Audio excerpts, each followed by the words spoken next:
Hello.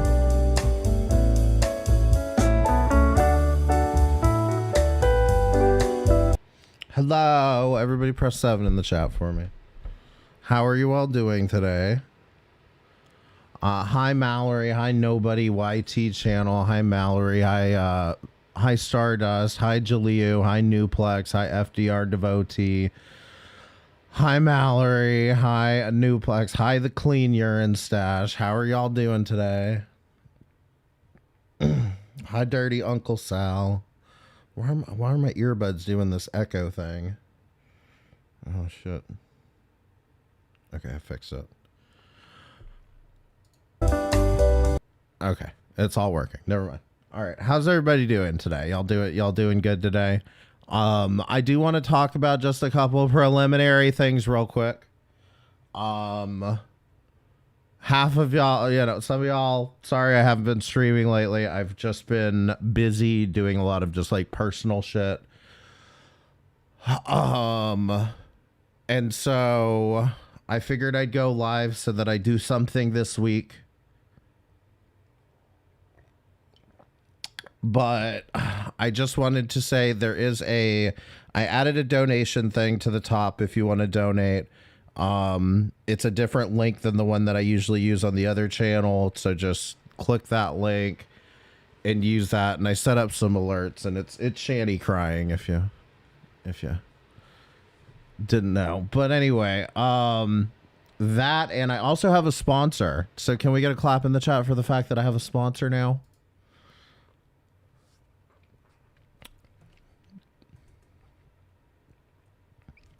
If you check the description, I do have a sponsor, and I've actually had this sponsor for a while, and I kind of forgot that I had it, so I just updated the code. But it is the coldest water bottle. So, you know, I talk a lot about some of the worst shit on the internet here. This is actually probably the best water bottle that I've had. I actually am using one. I've got two of them actually right here. One of them is like the half-gallon one. Let me see if I can find it.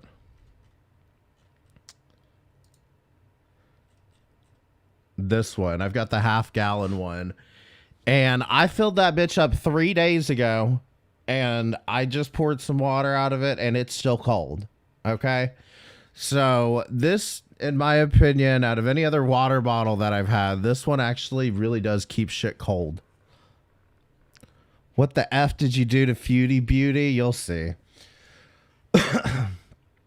But if you want to use this, it's go to coldest.com/worst. There is a link in the description, or you can use code WORST, WORST, for 10% off of your order. Okay? So check that out. Appreciate it. How's it? Well, I already asked how you're all doing today, so I don't actually care. So there's two videos that I wanted to go over here today. First is Stardust put out a... Thank you for watching Stardust's video. I am a huge Foodie Beauty fan. Newplex, thank you for the 294. So Stardust put out a video essay on this girl that at least I know a lot of Girl World isn't familiar with.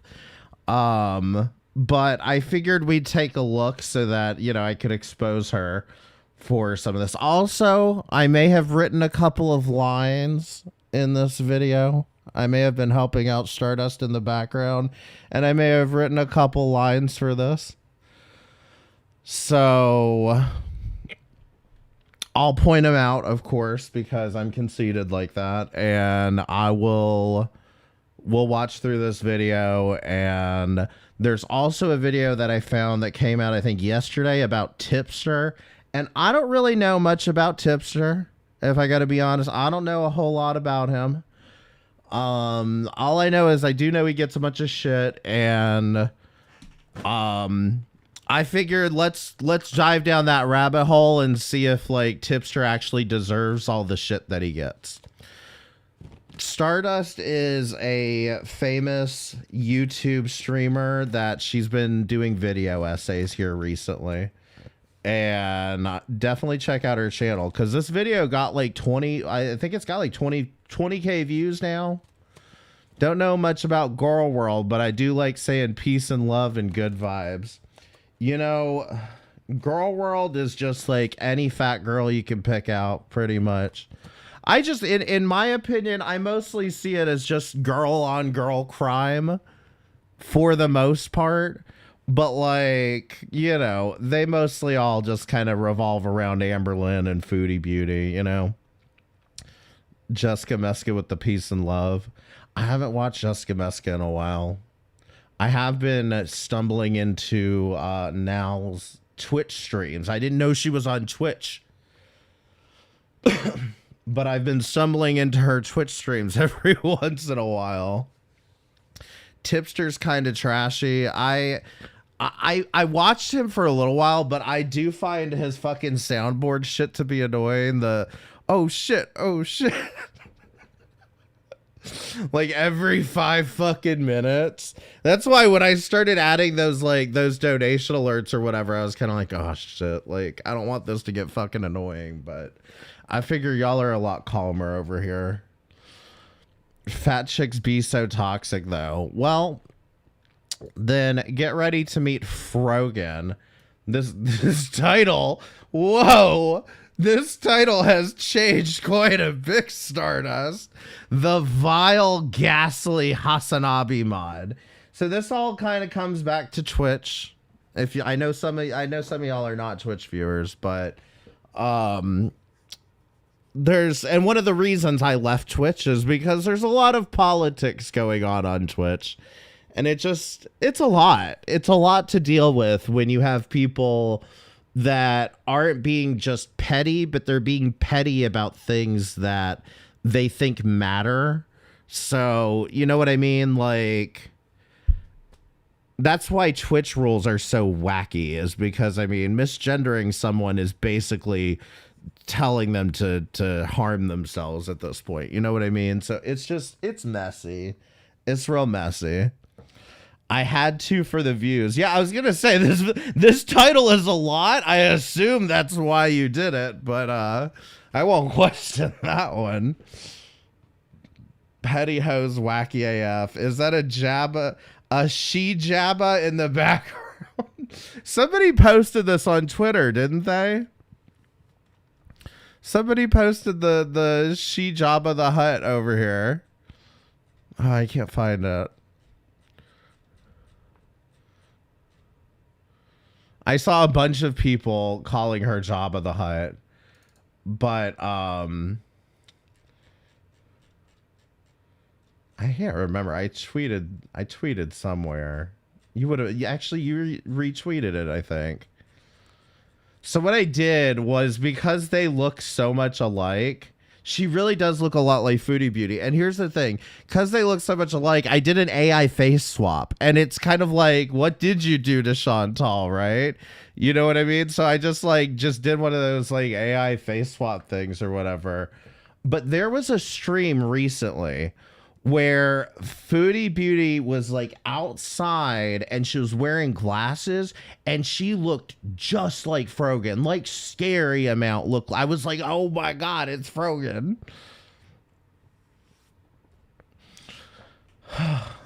A she job. I thought that was a legit screenshot. What app do you use? I don't know. You know what I do is I search on Google for AI face swap and just something where I don't have to sign up. I just put the pictures in. So I can't remember what website I used for this one.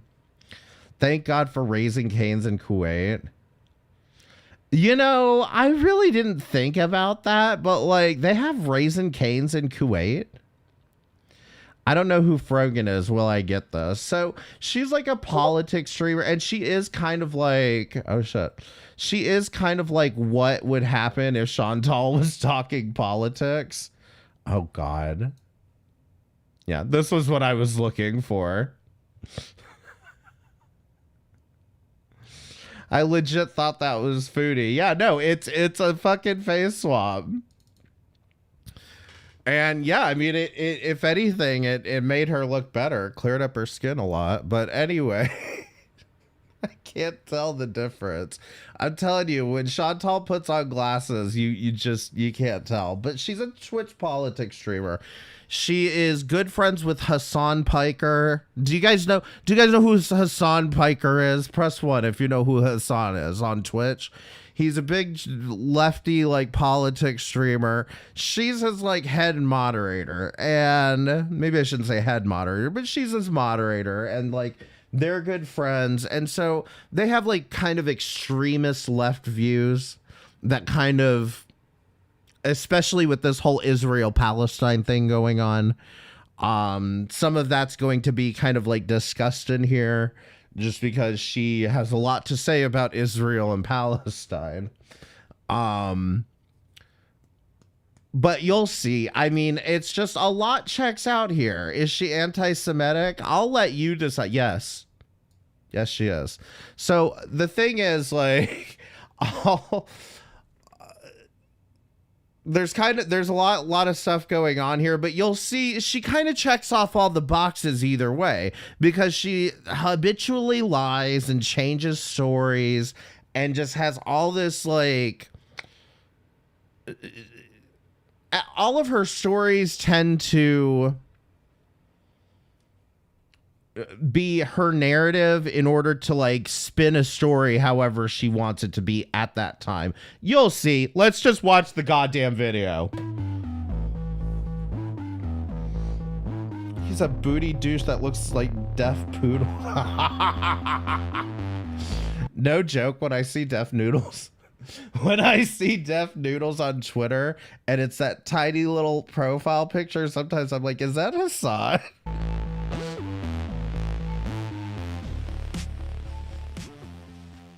In the ever-expanding world of live stream, most professional streamers at the top levels become known for things. So Leslie, will you marry me? That's how you get AIDS. My name is Peppa. No. Whether it's XQC, for Overwatch and 12-hour streams. This HCC is so gross and thinks the world revolves around money. This is the only thing he uses as a comeback anytime someone criticizes him. Money is the only thing he has, since he can't maintain any interpersonal relationship in his life. True. Valkyrae for Fortnite and Among Us.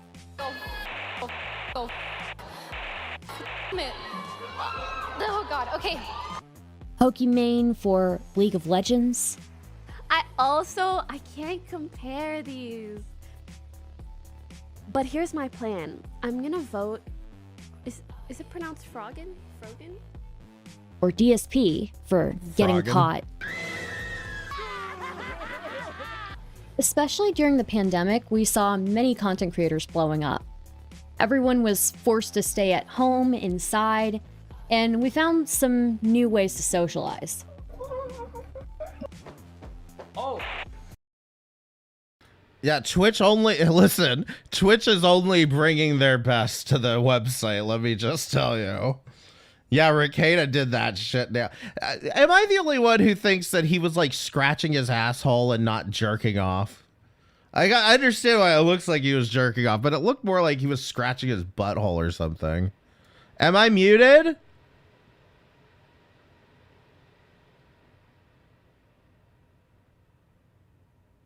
No? Okay. I'm not muted. Somebody tell Newplex I'm not muted. One content creator who seemed to explode in growth during the pandemic is someone named Frogan. Frogan got her start in the Hassan Abi. Listen, let me do my first nitpick here.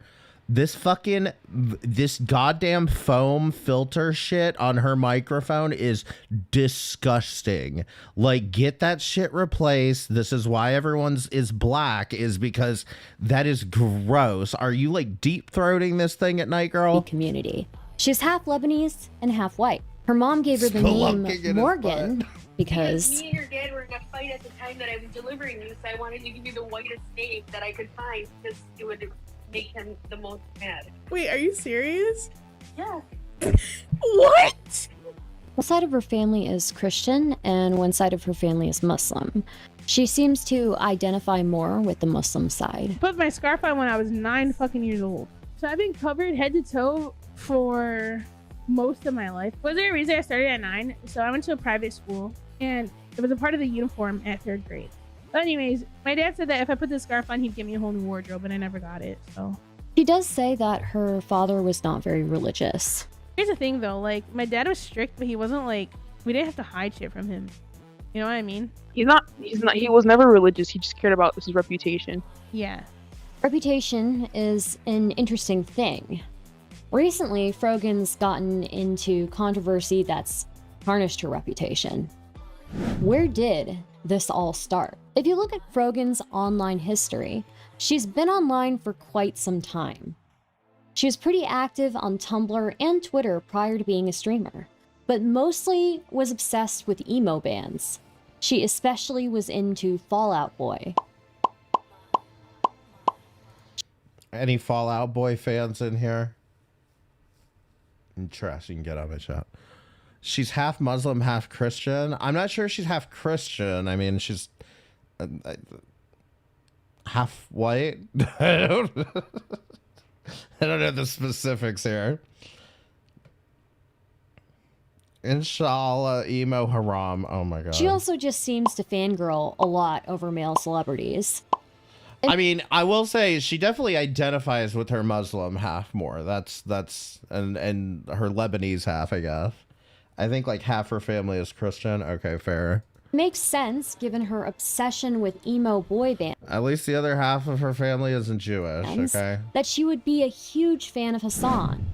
She seems to have a type. Men who are very counterculture. Hassan's community became the perfect place for her. She could foster a super parasocial relationship with him while propping herself up as another streamer, engaged in leftist politics and counterculture. She could attach her identity to being an orbiter and a stan and gain attention from her status and how hard she white knights for her favorite creators. You needed to give her hard eyes here, the ooh hard eyes. Back to her reputation. I think Cane's has like some of the best chicken tenders. That's not Frogan. Nothing compares to Wingstop. Okay, so like I was saying, back to her reputation. Frogan's There's been your cameo. in a lot of controversy recently, from tasteless tweets during a tragedy to feuding with Ethan Klein over the words she's chosen. Frogan claims she's not anti-Semitic, but many people rightfully have doubts. The question is she being honest about this or about anything? I'm going to tell you a story. The story isn't in order, but it's for a reason. So sit back and let me unravel things for you. By the end of this story, you'll have no doubt in your mind what the answer is. It's wild that someone made a 1 hour long video on a Twitch mod, like Get a Life. Well, to be fair, I made a 3 hour long video on a lot of irrelevant people. Okay. But also, she's more than a Twitch mod. She's very much in the streamer space at this point. She gets a few hundred viewers. So I've got no place to flex on her as being, quote, just a mod. You know what I mean? She's a Hassan Klingon. She's definitely not being honest. Yeah, that's pretty much par for the course with these people.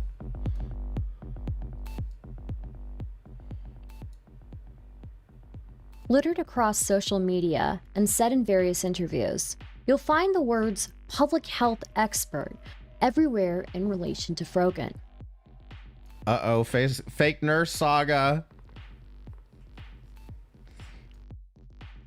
It's a pretty big title to attach to yourself. You'd either need to be an expert in the field or have an inflated ego to even think about doing it. What is a public health expert? When evaluating someone's expertise in a field, it's important to understand the stages that come before expertise. Many people within the health policy field, as well as many other fields, refer to the Dreyfus model as a way of determining an individual's progress in their field. The Dreyfus model explains things in the following way. When acquiring skills in a field, people pass through 5 phases of knowledge. These phases are novice, advanced beginner, competent, proficient, and expert. Just to give some clarity on the difference between these levels, a novice has an incomplete understanding, approaches tasks mechanistically, and needs supervision to complete them, while an expert has an authoritative or deep holistic understanding, deals with routine matters intuitively, and is able to go beyond existing interpretations. Also achieves excellence with ease. Most people would consider a public health expert as someone who has specialized knowledge to help deal with public health epidemics and emergencies. Does Frogan meet that? I graduated in 2021 and I finally got a computer. Well, actually, I'd started streaming briefly in 2020, but once I had to start writing my thesis, I just stopped streaming because I was so distracted, and my advisor told me that if I don't make any progress, I'm not going to graduate on time. I was so distracted, and my advisor told me that if I don't make any progress, I'm not going to graduate on time. I'm sorry, were you having trouble? Frogan has a master's in public health. She graduated in 2021. Frogan claims prior to streaming, she had 5 years of research experience under her belt. After attaining her master's, she worked for 2 years before quitting her job to stream full-time. I went full-time almost a year ago to date. I put my 2 weeks in a year ago. Girl, you might as well take that master's and flush it down the goddamn toilet. Why you quit? Why would you do that? Why would you quit? You know, you've got a good healthcare profession ahead for you, and you quit to stream to 200 people and call everybody a Zionist. Come on now. A couple days ago. Well, I saw my boss. Yeah. Thank you. My boss wanted to discuss my performance I mean, listen, this is the face of public health here. Let's be honest. She's an expert at this. with the manager of my department. So I was like streaming full time. Also, what does a public health expert even fucking mean? Like, is she like are we talking mental health? Like, what does that even mean? Public health expert? Like, what kind of, there's a lot of fields of healthcare. You know what I mean? Like, I don't know. You could be like one of those Obamacare jockeys that gets people set up with cheap insurance and be an expert at that. Does that make you a public health expert? I mean, technically, maybe. Do you give health advice? I try not to, because that never ends well. And working full time. So I do like 40 hours a week streaming, 40 research, and I was just like dead. And as soon as I saw that in the calendar invite, Are there even 80 hours in a week? Come on now. I sent my 2 weeks in and I haven't looked back. Frogan essentially hints that she wasn't doing well at her job before she quit. Based on what she says about her choice to give her 2 weeks notice, that she was working 40 hours a week. Peaced out before she got the performance improvement plan. Naplex, thank you for the $4. Appreciate it. While streaming 40 hours a week, seems likely that her boss was calling a meeting to discuss subpar performance at the job. So, being generous, if I were to say that her master's took 1 to 2 years, and again, being generous if I were to say that she worked in public health and got on-the-job experience for 2 more years, we would still find that exceedingly inadequate for someone to call themselves an expert in their field. But see, I think even if the 5 years was right and she had 5 years and it definitely took her 2 years to do a master's, even at like 7 to 10 years, those people, maybe at 10 years, maybe. But even at 10 years, I think most people wouldn't consider themselves a quote expert. You know what I mean? I've streamed for 10 years. I'm still not an expert at this shit, you know? That dono sound is so fucking funny. Oh, girl, wait till I show you Shani for Christ. She's... Pair that with the Dreyfus model for determining someone's competency in their field, it seems the highest level I could give Frogan would be advanced beginner or competent, especially given that she performed poorly towards the end of her 9-to-5 job. Generally, experts in the public health field seem to have a minimum of 8 years of experience. Simply having a master's in public health doesn't make you an expert in public health. Boom. Generally, you need to have a master's, possibly a PhD, and you need to have extensive experience in the public health field. 2 years wouldn't cut it. You'd also hopefully have published research papers and engaged in peer review. You'd hopefully be recognized by peers in your field as an expert. Her real name is Morgan. Public health expert sounds like what someone would call themselves if they were too embarrassed to admit they cleaned vomit off the sidewalk. Yep. Custodial manager, anyone? Not just recognized by yourself.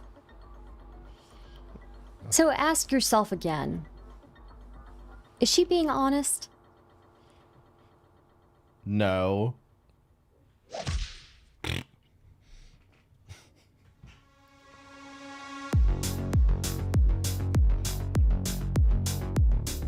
Yeah, I shouldn't shit talk janitors. They do the Lord's work, honestly. Many times to overshare and write stories about the many injustices she's faced in her daily life. Like, girl, we didn't ask for all that. But whatever. When you closely examine some of these stories, the holes start to show through. One of the first examples of this that I've come across was a story that Frogan told around 2021. Thinking about the time when my professor assigned me, the only Arab in the class, to do a project about the Arab-Israeli conflict, and failed me when I talked about how Palestine is occupied by Israel. I press X to doubt. Okay, I don't believe this. I don't believe a lot about this story. I don't believe that they picked you out for that. That would be weird. But like, more so that they're not gonna fail you for saying Palestine's occupied by Israel. Like, I don't know. There are a couple of things here. The way she frames this story, she hints that this was assigned to her because of discrimination and that she was failed for telling the truth. We aren't given any further details. What were the notes the professor gave for the project? What were the sources she used? Right, exactly. It would have been more on the opinion rather than how it was structured. It would have been more on how it was structured, delivered, but not the opinion itself. And yeah, she gives no real clarification here. And you'll see here in a minute, the reason she does this shit on purpose, like, so that the next time she has to tell this story or she has to validate this story, she can add a bunch of other shit to it to make it sound a lot worse than it was. For this assignment. Why was she the only one assigned this project? What kind of class was this? I decided to look through her tweets and see if she gave any other details on the situation. The next tweet where she talks about this is from 2017. I'll never forget when I had to write about the Arab-Israeli conflict and my professor gave me an F because what I said about Israel was wrong. Wrong. The second tweet doesn't give much detail either. The third tweet referencing this story is from 2016 and a reply to another tweet.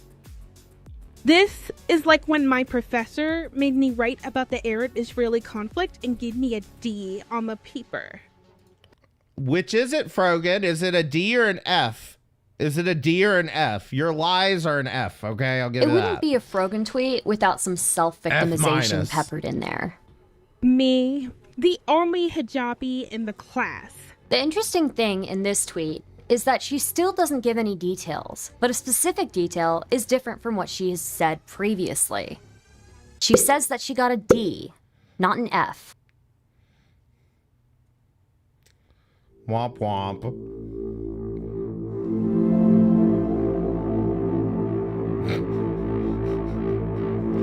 This is what happens when you drink the Grimace shake. So most recently, Frogan got into a fight with Ethan Klein for her wording in a certain tweet. The tweet that she and Ethan fought over was actually written during a stream of hers. On February 29th, she started off by talking about her session with her therapist that day. I had therapy today. It was my second session. And she was like, so has there anything happened since the last time you saw me? So basically some shit happened with a creator I talked to my therapist about.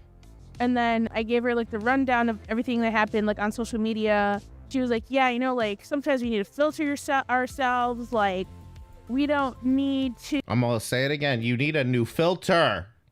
Okay? Talking about filter. You need a new filter. Stop by the audio store on your way home from the therapist. To say everything on our mind.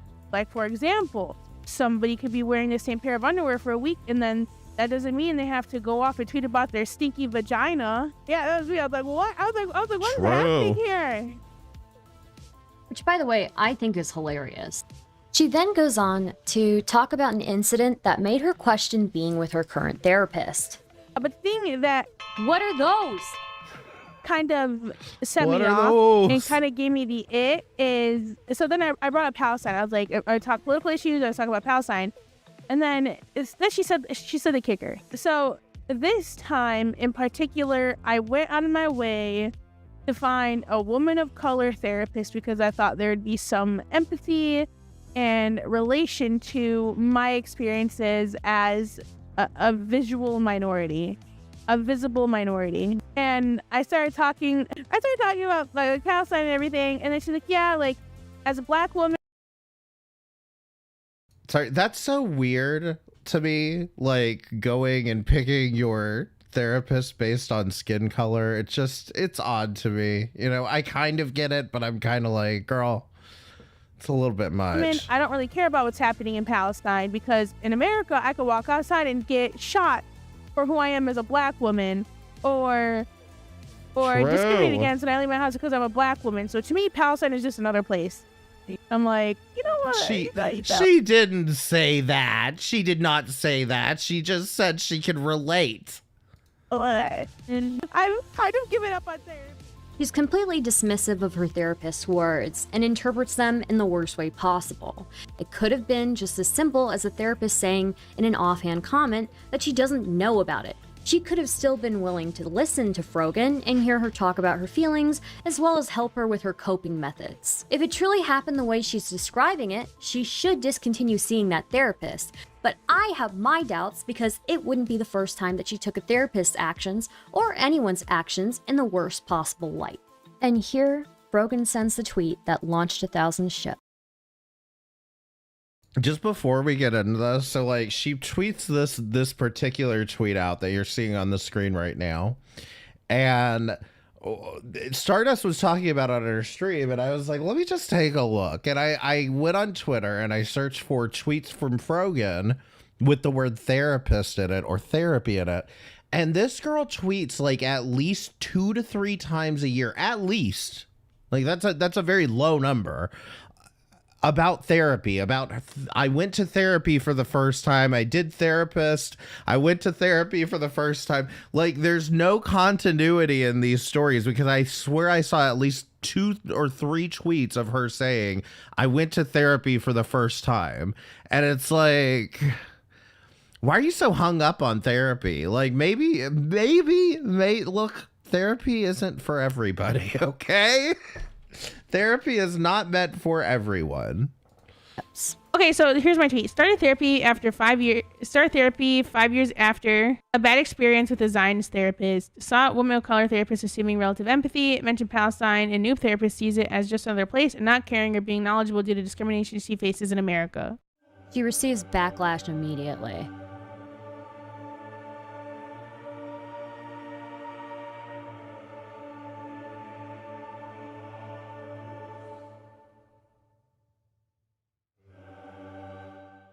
Keep in mind that Frogan at this point has a history of pretty problematic tweets. The way she has referred to Zionists in the past is strange, and while it isn't a problem all of the time, a decent amount of people are referring to Jews when they say the word Zionist. So it's reasonable for a lot of people on Twitter to take issue with the tweet and question her. When Ethan Klein notices the tweet, he calls out Frogan on his show. I'm going to say this because it pissed me the off. And being an anti-Semite openly and proudly is now likes on Twitter. Frogan, she tweeted out, she goes, I have a problem with my Zionist therapist. Just call him a Jew.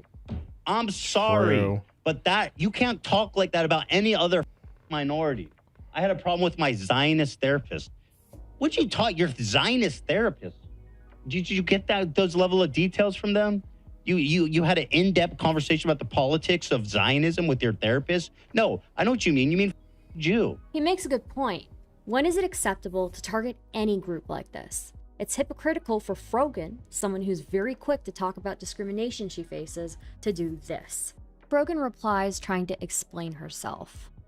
When I say my therapist was a Zionist when I went back to her in 2019, I mean, she literally brought up that I was Lebanese unprompted and confronted me on it, saying she was Israeli. She asked if I had a problem with that, if I felt like Israel had a right to exist, started asking more and more if I was frustrated with Islam and have considered taking off my hijab. I asked her if she was alright with me being Lebanese, and she got really aggressive, accusing me of flipping it on her and refused to answer. So when I say Zionist, I don't mean she was Jewish. I mean she was a racist Israeli who could not help herself but to confront me about my ethnicity and what was supposed to be a therapy session. Confront me about my ethnicity. I mean, come on. And this is what I mean too, is like, you know, this like this exactly, this did not happen, because if it did, I feel like I should just let Stardust talk, because some of the next few lines may as well be mine. But this didn't happen. If it had happened, you would have said it the first time around, okay? Because like there is a difference between, you know.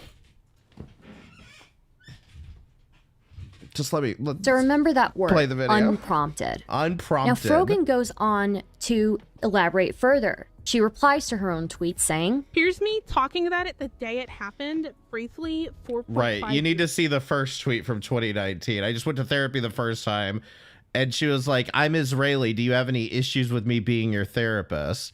And it's like, that is very, very different from what she said, you know, present day, when she needed to get out of this. Years ago. I just I'll went let to it play therapy and for then the I'll tell first you. time, and after talking about my dad fleeing the Israel-Lebanon war, she was like, I'm Israeli. Do you have any issues with me being your therapist?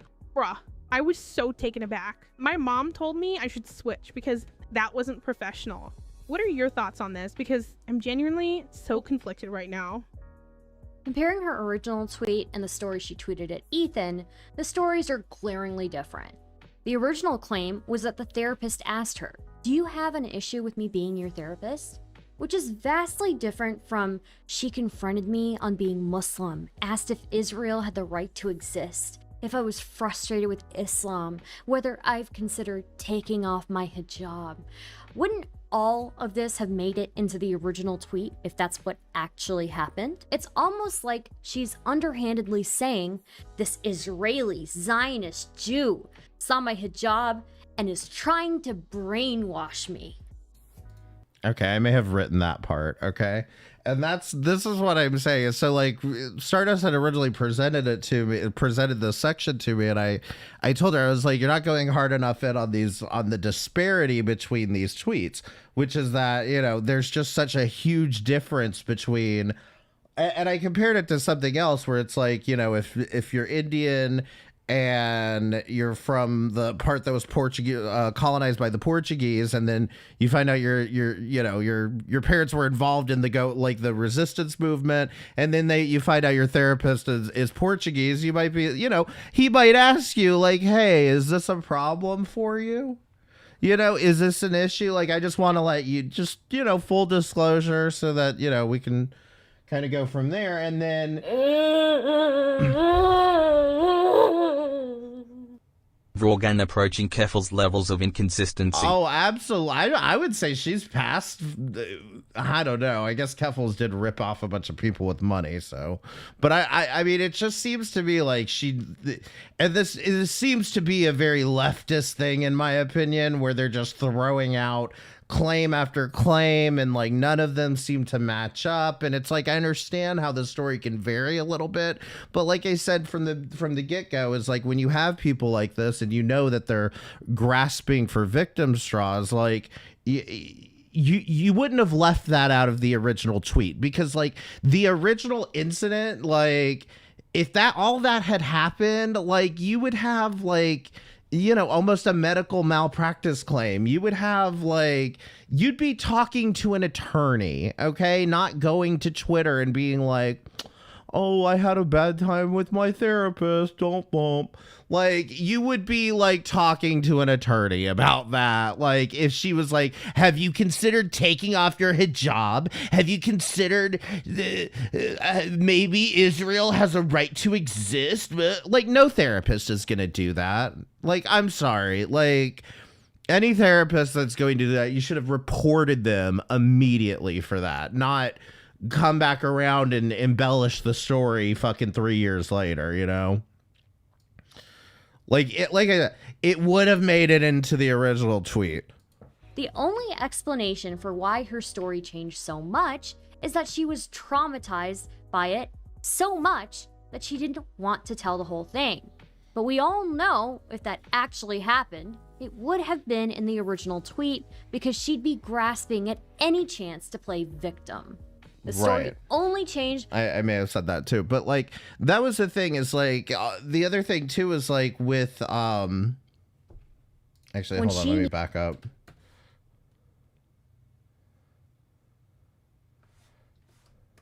So much that she didn't. Oh, what I was gonna say is like, okay, let's assume that she did go to therapy, and let's say that her Zionist, her therapist only said, I'm Israeli, do you have any issues with me being your therapist? And let's just say, for example, that Frogan like freaked out and was like, you fucking Zionist, like, fuck you, no, I'm not fucking ever coming back here again, blah, blah, blah. Let's just say that that is still a valid response, okay? You're in therapy, and like the best way to approach therapy is to be kind of open-ended like that, so that people, you know, your therapist can identify where your triggers are and identify, you know, what it is that's probably bothering you under the surface, you know what I mean? So I mean, that's a completely valid response to have, even if it was like, I don't want anything to do with you, Zionist pig. Like, it's a valid response because it's therapy. But it's, again, why are you dragging this to Twitter? Okay, stop talking about your stinky vagina. Would have been in the original tweet, because she'd be grasping at any chance to play victim. The story only changed when she needed to save her. She added all these details to make the therapist seem way worse. So remember when I said, remember that word? Remember when Frogan said unprompted? Does this look unprompted to you? She quite literally brings it up first, saying, after talking about my dad fleeing the Israel-Lebanon war, where is the unprompted part here? Make it make sense. Additionally, it seems like the therapist was being considerate. It looks like Frogan is being dishonest here. Her therapist was looking out for her. It makes sense that if she has trauma surrounding the Israel-Lebanon war, that she might have some feelings about having an Israeli therapist. And she would even agree with that therapist. When I started therapy a few years back, my therapist being Muslim, I was so uncomfortable at the thought because I didn't want her judging me. But she was the best person I've ever met. It's important to have a mental health worker that understands your culture/religion. I'm almost curious why she would have thought that the Muslim therapist would have judged her. You know what I mean? Yes, I should have said this. Stardust is just like a pro at this shit out the gate, because she managed to get an AI voice of Frogan to read these tweets out. And I was like, damn, that's good. Could you imagine if I could get a fucking AI voice of Beth screeching? Oh. it would just ruin my video. Another thing to note is the inconsistencies every time she's told this story. She's told it many times. So, is she being honest? I don't really think so. I mean, look at how she even talks about Ethan responding to her tweet. TLDR, Ethan came after me again, unprompted. I got pinned as an anti-Semite, and I had to do a response. It's fucking dumb. Unprompted, yet again. So, she says she got pinned as an anti-Semite. I wonder why people might think that about her. I mean, look at the way that she talks about Zionists. Is there really a difference between the KKK and Zionists? Whoa. So, why do some of you go out of Yes. your way to see a film with a Zionist in the leading role? If you said yes, what's the difference? She is a Zionist. She deserves to be bothered. Oh, God. Zionism justifies the killing of Palestinian people so they can take back their homeland. Stop defending a Zionist. Would you defend somebody in ISIS? The best version of yourself God. will never happen when you're a Zionist. Why are Zionists socially accepted? Hollywood's idea of showing America how not elitist they are is by gracing a theater full of normies with their presence and chuck them hot dogs. I would hate to be in the same room with a Zionist.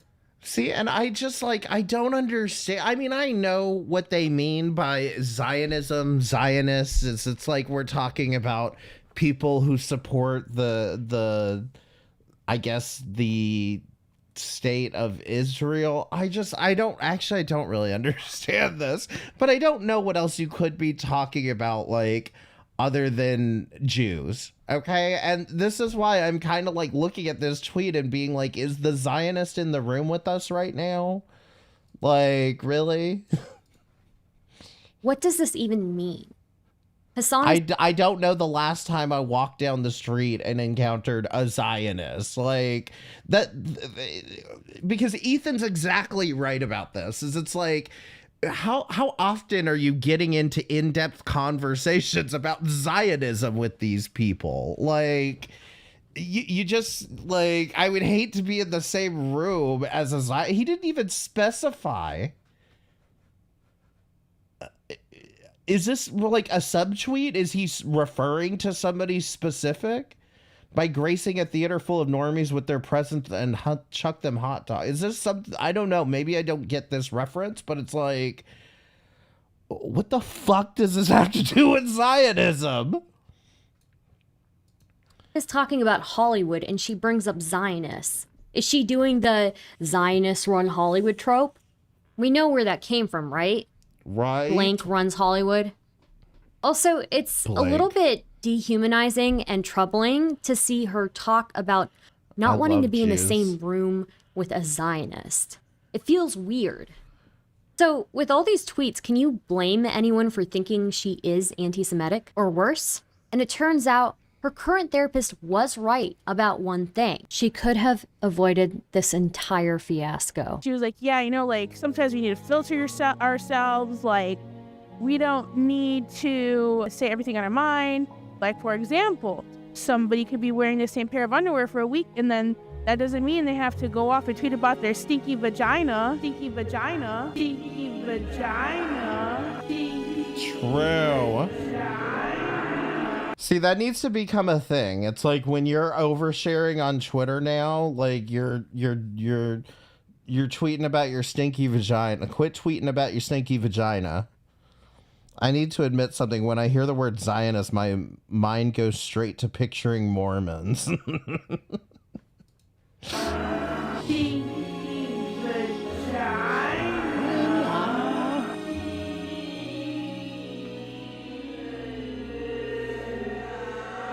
Also, hi, Jesus cow.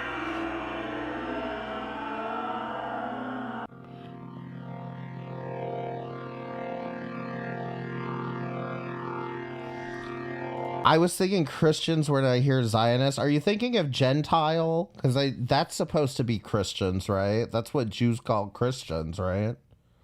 I don't know if that's a slur. Did I just say a slur?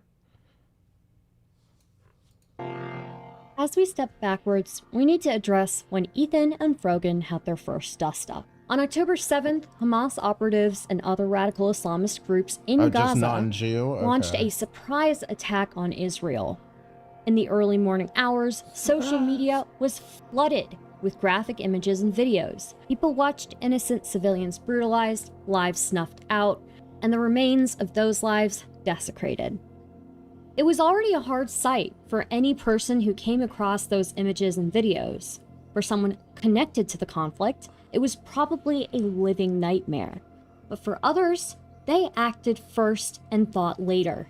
They took the opportunity to virtue signal in the worst moment possible. Leftists preach and foam at the mouth at the thought of a revolution happening in America, but as soon as it happens in the Middle East, what they're doing is wrong. Frogan tweeted this at 5:28. Was the American Revolution fought with, like, parachutes? For Mormons, Zion is where Jesus comes back physically. And see, I don't know anything about Mormons either, you know? I almost figure I would know more about, I don't want to say obscure religions, but like lesser known religions, just because like I was a Catholic growing up in the South, and where I came from, there were literally like, there was like 2 other Catholics at my high school. You know what I mean? And we did have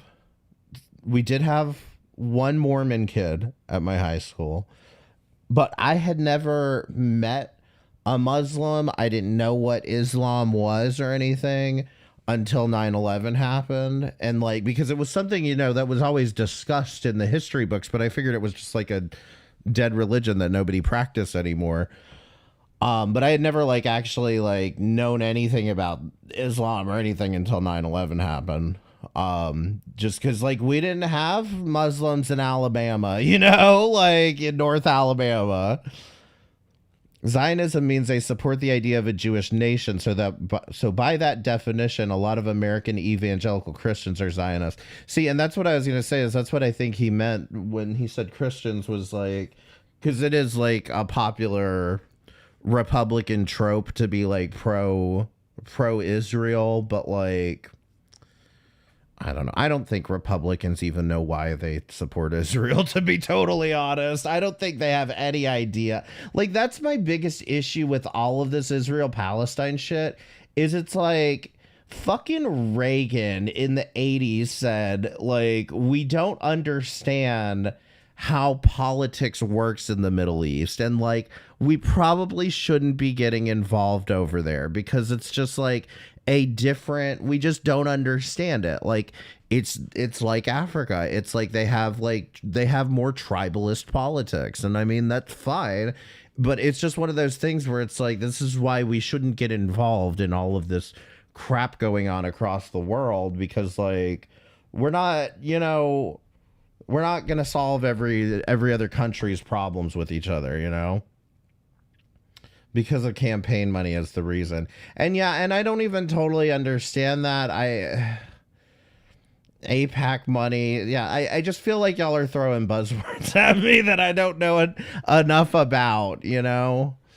And you know how I feel about Israel and Palestine is that the U.S. just shouldn't get involved. That's how I feel about it. a.m. Eastern Time. That's 11:28 a.m. in Israel. That's before the attack was even finished in Israel, and before they finished counting bodies. We're still dealing with debt. Ethan decided to unfollow her after days of her tweeting completely unhinged things following the October 7th attack. Ethan's wife, Hila, is from Israel and still has family in Israel. Instead of looking at her behavior on social media and doing some critical thinking about why she was unfollowed, she started to post on social media about it. That feel when one of your favorite content creators unfollows for being pro-Palestine. Hey, dumb. Being pro-Hamas isn't being pro-Palestine, just so you know. And then, when that wasn't enough, she took to Hassan's Discord. Ethan Klein unfollowed me. Wow. Why am I sad? LNO. Ethan, I'll support the IDS. Refollow me. Ethan probably was like, this damn Arab supports Hamas. It's disgusting and disgraceful for her to make an accusation of racism against Ethan with no evidence to do so. It cheapens it when anyone actually does have a legitimate accusation against someone for being racist. Unfortunately, as we've seen, this is a mainstay in Frogan's behavior. She has an incredible victim complex and cheapens everything that she touches. It's a great game if you want a cooperative game to play with your friends, whether it be you just chilling at night Not or you Sonic. want something competitive. They f***ed up Sonic! She f***ed up Sonic! Frogan, the dumb person I don't like on the internet, just got promoted by Sonic the Hedgehog. They're ruining the franchise. It's over, dude. It's over, dude. This guy. Like I said, poor Bo Blacks. He can't have anything fun in his life. cheapens everything she touches. By the way, remember when Frogan implied Ethan takes shots at her unprompted? Ethan came after me again, unprompted. I just quietly unfollowed her, okay? I didn't like the tweets she was making. I thought they were, like, leaning too much towards pro-Hamas, and I just didn't like it. I didn't want to see it. And so I quietly unfollowed her. I didn't make a big deal. I didn't say anything. But, like, she got to turn it into this whole big thing that turns into a drama that's now being posted all over the internet. What's unprompted about this? She literally did what her therapist pointed out she has a problem with. Taking her stinky thoughts and stinky opinions to anyone who will listen. It's stinky fucking vagina. Like, I don't, and maybe I'm wrong and it delves more into it here in a minute, but like, I feel like there's not as much emphasis on the fact that she tweeted that shit like while the attack was still going on. And it's like, she's just ready to fire off the oh shit. I just got myself there. She's just ready to fire off the minute that something goes down. Like, oh my God, it's our revolution. Like, calm down, girl, and just wait and see what happened first. But she's just, I would say bloodthirsty, but she is clout hungry. And you see how hungry this girl gets. unnecessary. And it gets worse. That face when one of your favorite content creators unfollows you for being pro-Palestine. Like, first of all, the framing of that is f***ed up, okay? Let's not even go there. You don't even know why I unfollowed. Girl, tie me to a rocket energy. Jesus. You don't know, you don't have no information. We've never even talked. Ethan Prob was like, this damn Arab supports Hamas. That's not funny. That's not funny at all. Like, the whole framing of this is really cruel. Ethan, I'll support the IDF. Refollow me. I don't support the IDF either. It's not funny. She goes, but as soon as it happens in the Middle East, what they're doing is wrong. She's implying that what Hamas is doing is right. I mean, she's basically all but saying it. She's saying, as soon as a revolution happens in the Middle East, then all of a sudden what they're doing is wrong. She's saying, in her opinion, that what they're doing is right because it's a revolution. It was just wanton, blatant, full-blown depravity. Okay? And if you think that that's right, then I don't want to know you. And I think that's fair. Unfortunately, Frogan's response isn't much better. And then I made a joke. I was like, Ethan, I'll support the IDF. Refollow me. And then I made another joke. I was like, Ethan probably was like, damn, this damn Arab supports Hamas, which he kind of implied that I support Hamas, which I don't. I don't believe that those are jokes. You know how Hassan's chat has been reacting to Ethan since the 7th. You knew at least a decent portion would take you seriously. Secondly, he didn't imply you supported Hamas. You did. I responded to him. I said, I did not say children and burning families alive is revolution. You kind of did. It is a tactic Israel has specialized in for over 70 years. I haven't seen you post about their... This is just cheap whataboutism. Secondly, he has talked about the Palestinian people. Even if he didn't, he's not the one who made this beef public. You are. See, I feel like that's one of the things that's been, oh, let me for Stardust, where did this come from? Did you make this? Tie me to a missile and fire it at Tel Aviv, I'm ready. the thing about it is, it's like, where, like, Ethan is probably the wrong, like, you've got the wrong target here, because it's like, Ethan is one of the people that absolutely comes on and says he doesn't agree with the IDF, he doesn't agree with what they're doing, you know, he doesn't agree, you know, he's against all of this, but it's like it's like she just wants to go after him for being Jewish at the end of the day. It's like, unless you just completely fall in line and agree that Hamas should obliterate all the Jews out of the West Bank or whatever, then it's exhausting, because it's like, you will never find, like, you'll never find the perfect ally for your cause going down this road. You know, you'll never find anybody who lives up to what you think the standard should be if you just constantly go after people that are agreeing with you, you know? I mean, it's such a mess. First post here in the past week is to call me out for supporting Palestinians fighting back. Again, because you made a big deal of him unfollowing you. What is revolution? Like, have a discussion and get the fuck off Twitter. Have an actual discussion if you guys are fucking, if you guys are following each other on Twitter, then fucking DM each other, you know? If not overthrowing prison guards that keep 2 million people from leaving, shelling their homes, wantonly civilians, mostly children, we'll for the past 70 one. years to the approval of international community. The American Revolution was fought over for less than their unrelenting massacre of their people. I don't even know what to say here. Are you supporting Hamas's actions or not? Because what happened on October 7th was solely Hamas and other radical Islamist groups. Are you not aware of this? Why are you leaning towards me being pro-Hamas? Is it because I am an Arab Muslim girl? Is this the life of an Arab Muslim girl on the internet? No, it's because you tweeted out supporting Hamas. You were tweeting out and in support of Hamas. That's why. Because you said you supported Hamas and what they were doing. That's why. Not any other reason, but that reason. Now, why are you making it a serial crisis that Ethan unfollowed you on Twitter? Is it because he's a Jew? I tweet something pro-Palestine. Yeah, the funny hat I wear. Yeah, the funny hat I wear. Is that what's giving it pro-Hamas? Oh, I know this one. It's just a joke, guys. She's not implying anybody's racist, right? As we can see just from Frogan's initial reactions, instead of trying to remain somewhat level-headed, Frogan implies that Ethan Klein is racist, and that it would be crazy to think that Frogan supports Hamas. But would it really be crazy to think that? Leftists preach and foam at the mouth at the thought of a revolution happening in America, but as soon as it happens in the Middle East, what they're doing is wrong. Civilian deaths, okay.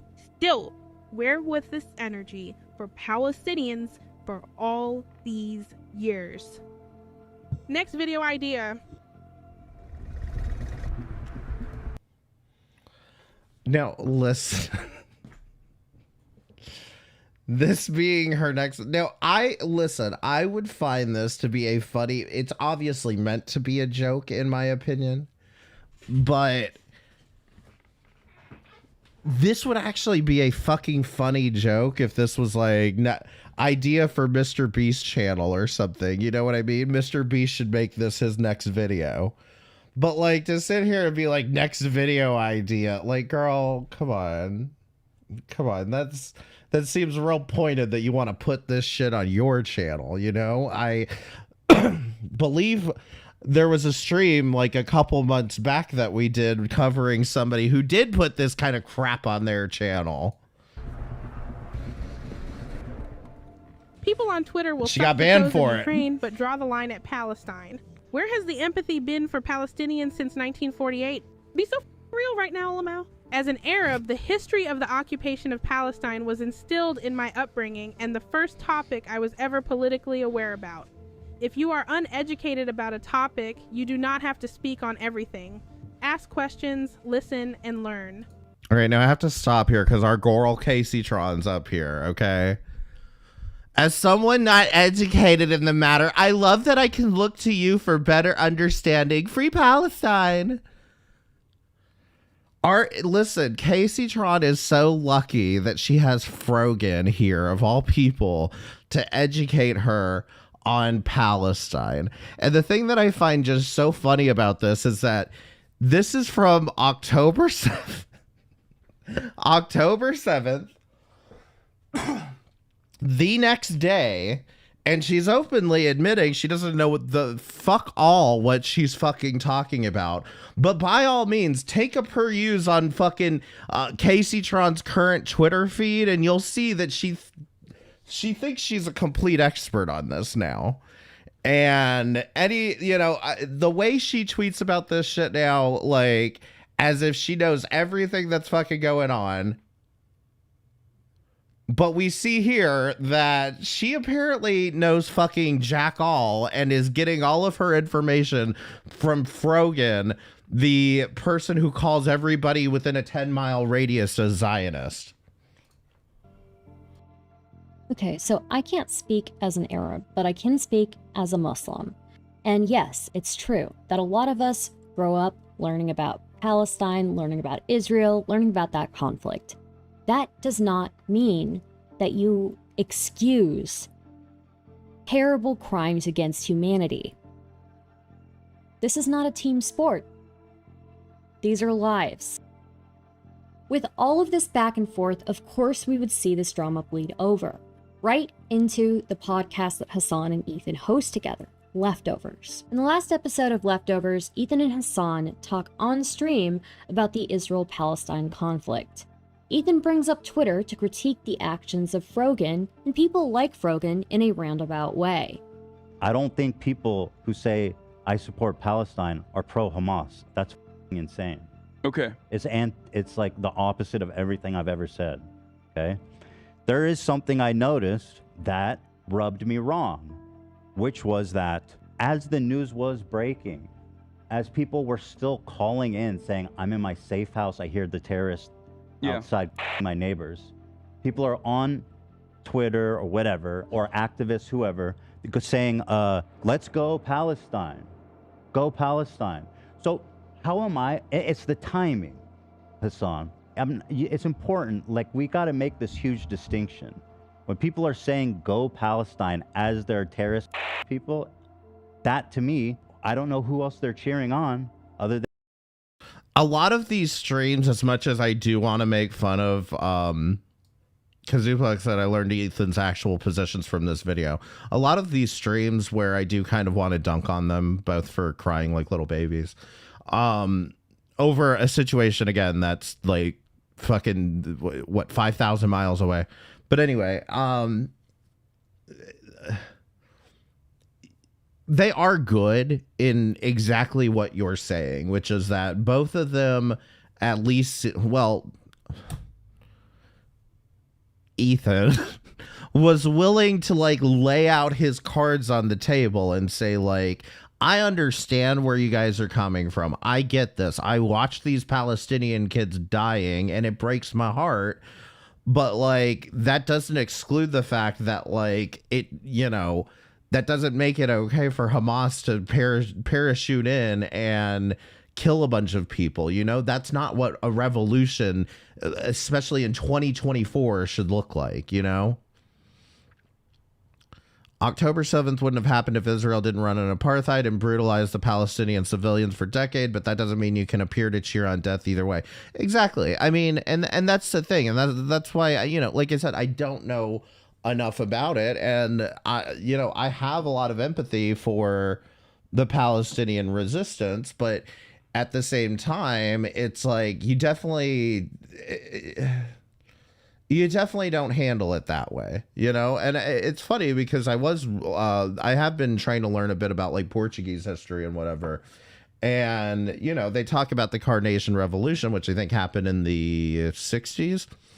And, it's the fact that like, no, I could be wrong, but nobody died in that. Nobody was harmed in that. People went out into the streets and put little flowers in the soldiers' guns, and like everybody was cool with it, and they overthrew a dictator without harming anybody. You know, there are ways of handling this, but like this whole like you're gonna need to go blow up shit and behead people, I just, you know, I can't get behind that, you know. And this coming, and that's why, like, for me, I think as somebody who is just vehemently against like war of any kind at this point, I mean, it's fucking 2024. Like, if we haven't figured out how to resolve this shit without blowing each other up, you know, I don't know where we're going at this point. But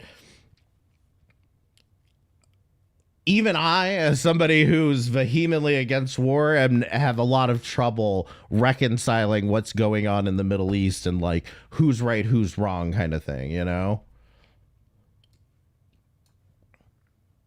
Anyway, Then play. Hamas. In his usual fashion, Hassan gets very exactly. Michael Jackson didn't die for this. cagey, trying to excuse the actions that Ethan is describing. There's an asymmetry to the violence, but there's also an asymmetry to the coverage as well. Okay, asymmetry. I don't know how that's relevant. So let me ask you this though. Yeah. When Lindsey Graham goes on and says this is a religious war and we must ethnically cleanse, we must wipe our Evil enemies, should get the same coverage. No, I know, but it doesn't, Ethan. Whataboutism? All right. At a certain point, Ethan seems to know that he isn't getting the acknowledgement he needs. Just to get a direct answer, where as the terrorist attacks are You know, it might not hit Ethan as personally when Lindsey Graham, the dipshit closeted Republican, says something versus when Hassan, his coworker and, you know, ideally friend, is saying, you know, the same shit on the opposite side. happening. It might There's just hit people him a little calling, differently. That's saying, all. My Lady neighbors G. are being shot by terrorists right now. And there's people saying, go Palestine. Are they talking about Palestinian freedom, or are they encouraging Hamas? The Israelis. I don't know. This entire conversation seems to be Ethan trying to get Hassan to acknowledge how terrible the time. See, and that should have been an easy answer for Hassan. What the fuck are you missing there, Hassan? Like, that would have been an easy fucking answer. Like, what is wrong with this guy? Solution is to insane violent bigotry on one side is to... The solution to insane violent bigotry on one side is to cultivate insane violent bigotry on all sides. Yeah, I mean, and that's what I'm saying is like, at some... They gave me the wrong sandwich. Oh no! Talker Bill Hilton, thank you for subscribing. I really appreciate it. The fucking chicken. Yeah, there comes a point, and it pisses me off, but there comes a point where some fucking adult has to come into the room and say two wrongs don't make a right. You know, do unto others. You know, I mean, it's cheesy and whatever, but it's true. Where are the fucking people that in any way express nuance anymore? Like, we all gotta go back to church for that? Like, where are the rational people in society anymore? Timing is, and actually condemn people celebrating before the dust has Gotta go to fucking Moist Critical to get both sides of anything. settled. It's part of his broader point that people need to be able to empathize with their enemies. Hassan, for whatever reason, seems unwilling to do that and dances around this for hours. Like, your take about, like, listen, Gazans are under apartheid, they're being genocided and all this, which is all true. And that is what's causing this violent retaliation. And it's what's causing this retaliation, which is all true. I'm sorry, but it's not the fucking same as saying, let's go Palestine as bodies are hitting the floor. At some point, they wrap up the show, and Ethan apologizes to Frogan, which I still don't think he was wrong to be upset over. I don't want to question Hassan's motives here, but given his history of problematic tweets, his usage of racially based insults, skin incels, and his denial of that took place on October 7th, I wonder why Hassan is covering for Frogan. Does he have something to hide? Yeah, they fucking... No, I don't know that. I don't want to spend too much time on this, but I want to show it briefly because I think it's important. After more talks about Israel and Palestine, Ethan realizes that he doesn't think he can talk further about the conflict. As usual, Frogan jumps on the moment to criticize him. She volunteers her stinky opinion once again. You know, a lot of people have said, you know, she couldn't wait until the bodies were even cold before tweeting shit. Right here, Ethan's tears are not even dry and you're already tweeting. I think it's pretty insensitive and honestly indicative that you're coming from a place of privilege if you can't see why Ethan wouldn't be able to talk about this topic at length. I think Hutch said it best. Ethan spent literal hours unflinchingly criticizing Israel, and thousands of deranged idiots still spammed his socials with accusations of being a Zionist war criminal being leveled at both him and his wife.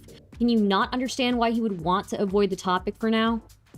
And see, this is what I'm saying. I like, there comes a point where it's like, what do you expect of any of these people? Is Ethan or any of us, are we supposed to be like in the corner crying and oh God, oh the Palestinians, oh my God, oh, just like, do we need to have a vigil like for 7 hours a day? Would that be enough for you? Like, because I don't know if it's come up or not, but like, I think it was her. I don't think it's come up yet, but she says something about like, you know, all the content creators who have nothing to say about this. Like, what the fuck do you expect? Because I don't see any of these people going around. They're only crying on Twitter, you know? Their lives don't seem to stop because of this conflict. And where was all of the shit posting for the past 70 years that this was going? I mean, I don't get, like, at some point, like, what do you want? What do you want? What do you want? I'm a gay man from Alabama. What do you want from me? Okay? I've been through enough. At some point after their last Leftovers episode, Ethan and Hassan have a call where they talk about the conflict again. Ethan, at a certain point in that call, takes a look at Hassan's chat and asks him about what they're saying about him. And what they are saying is pretty nasty. What white people who are against Black Lives Matter have to say about the slogan itself, then why would I listen to people who are defending Israel on what this slogan means? Because the broadest majority of people who consider this to be an anti-Semitic slogan are, in my opinion, deploying it cynically. Not you. Not By you. the way, I'm not even defending I'm not even like, I'm just trying to tell you guys how it feels.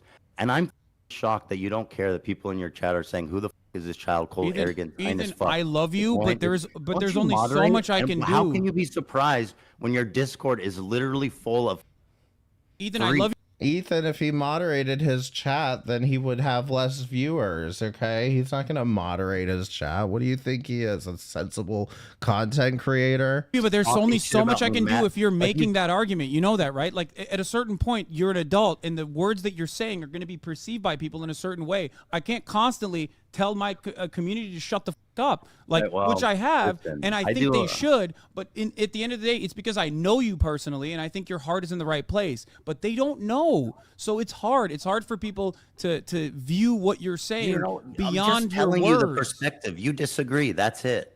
I mean, what the fuck do you want from me? Okay, but do you get where I'm coming from? Like, that's why I'm trying to understand your analysis, dude. Okay. I understand your analysis. I don't want my community to hurt your feelings. I don't want your feelings to be hurt either. They're not hurting my feelings. They're monsters. They're like psychotic. I think you're a good not person. All of them, but there are a lot of them, and you don't seem to care about moderating it at all. That's not true. Whereas when you're on my show, we really do care about what people say about you on Discord and chat, and we moderate it to keep like a good environment. But you don't seem to care about it. There's no way. I just saw a message. Fuck his feelings is killing children. I can shut off my chat. Jesus Christ. I mean, emote mode, but that's it. So Ethan brings up freaks in Discord. He says to Hassan, "Your Discord is filled with freaks." Frogan is a moderator for Hassan. Do you want to know what she's doing while this conversation is happening? What's she doing? What's she Ethan doing? rehearsed Eating? his same one Oh. point in the mirror before going on stream. I swear to God, Ethan crying over Palestinian kids, that one Leftovers episode were crocodile tears. I would respect Ethan much more if he just said he hated Arabs and went along with his day. Accusing Lord. people of racism for no reason. Girl, like, do you get paid from Discord or something? What's this about? Like, why you need attention on Discord? You could have done this on Twitter. You could have done this on Twitter and maybe made a few cents in ad revenue. Ethan is a minority? Yep, believe it or not, Jewish people are minorities. Fuck? Remember, this is the stream where Ethan Are you a minority? Are you a minority, Frogan? Are you a minority? is eventually in tears due to the abuse that he's receiving. For someone who claims to care about victims, to care about marginalized people, Frogan seems pretty cruel.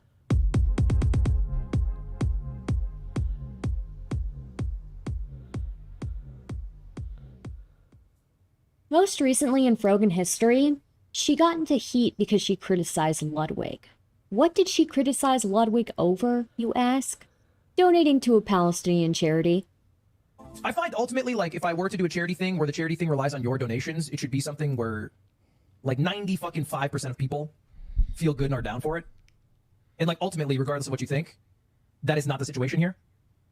So I personally donated 10K. Because I think it is worthwhile. And if you guys got some extra bread, I would recommend you donate. But I won't throw it on you, you know what I mean? No thanks. And some people are gonna say that, you know what I mean? That's why it's the difference. This is a cracker take. Between, like, hey, I can put my money where my mouth is, but I don't need to put. I mean, the reality is, if Ethan is like, because what is she saying when she's like, Ethan's a minority? Yeah, he's just, like, that's the fucked up thing about it. He's probably just as much of a minority as you are at the end of the day, because just because you look white doesn't mean that I'm going to ascribe to you your minority status. Your money there, I don't need to enter a debate Cracker about whether that's ass worthwhile. take. Cracker ass take. Hey, I know Arabs are dying, but you know, I'm not gonna tell you to donate. Whoa, racism? Who would have thought? So I'm confused. Frogan talks about streamers who haven't said anything about Palestine, but she's simultaneously upset about Ludwig donating to a Palestinian charity, making his chat aware of the charity, giving it publicity. But because he doesn't want to hound his chat to give to it as well, you're upset. If you want to say that Ludwig is performative, that's fine, but why even attack him on the basis of his skin color? Okay, I'm actually glad that you pointed that out, that it's performative, because I agree that it's performative. Like, it's one of those things, like, don't come on stream and tell people, oh, I donated 10K, but you don't have to, you know, I don't expect any of you guys. But, like, because it is kind of performative on Ludwig's part. But at the same time, like, her saying that, like, the whole, like, this is a cracker ass take. Like, it sets your cause back so much, you know? It just sets everything back so much, because it's like you're being petty about somebody who gave $10,000 to a charity while you're sitting here asking for $1,400 in rent. Which, speaking of, click the link at the top if you want to donate to me. I got rent to pay too. That makes no sense to me. Arabs are dying. Well, I hate to say it, but a lot of people are dying. Where's the fundraiser for Sudan? Okay? Where is the fundraiser for Sudan? I put that in one of my videos on purpose, just because, like, people are actively ignoring the conflict in Sudan because I guess they're too dark for American media coverage. But, like, you know, there's shit going on in Sudan. There's shit going on in Ukraine. And it's like, in a lot of ways, it feels like a lot of the people who were up in arms about what was going on in Ukraine have just completely switched the topic over to what's going on in Israel. And once again, because of, I mean, Sudan has had shit going on since like 2004. So like they've been ignored kind of long enough, in my opinion. Like, that's my thing, is like, if you were gonna get on any soapbox about anything, how about this shit that's been going on for fucking 20 ass years in Africa? You know, you want to help. I've got a whole other take on Africa, though. I don't want to get into this. Do you have a cracker take as well? Because you haven't given to charity or encouraged people to give to charities that go towards other groups of people dying around the globe? I'd like to know that. Do whatever you want. Interesting. I don't know.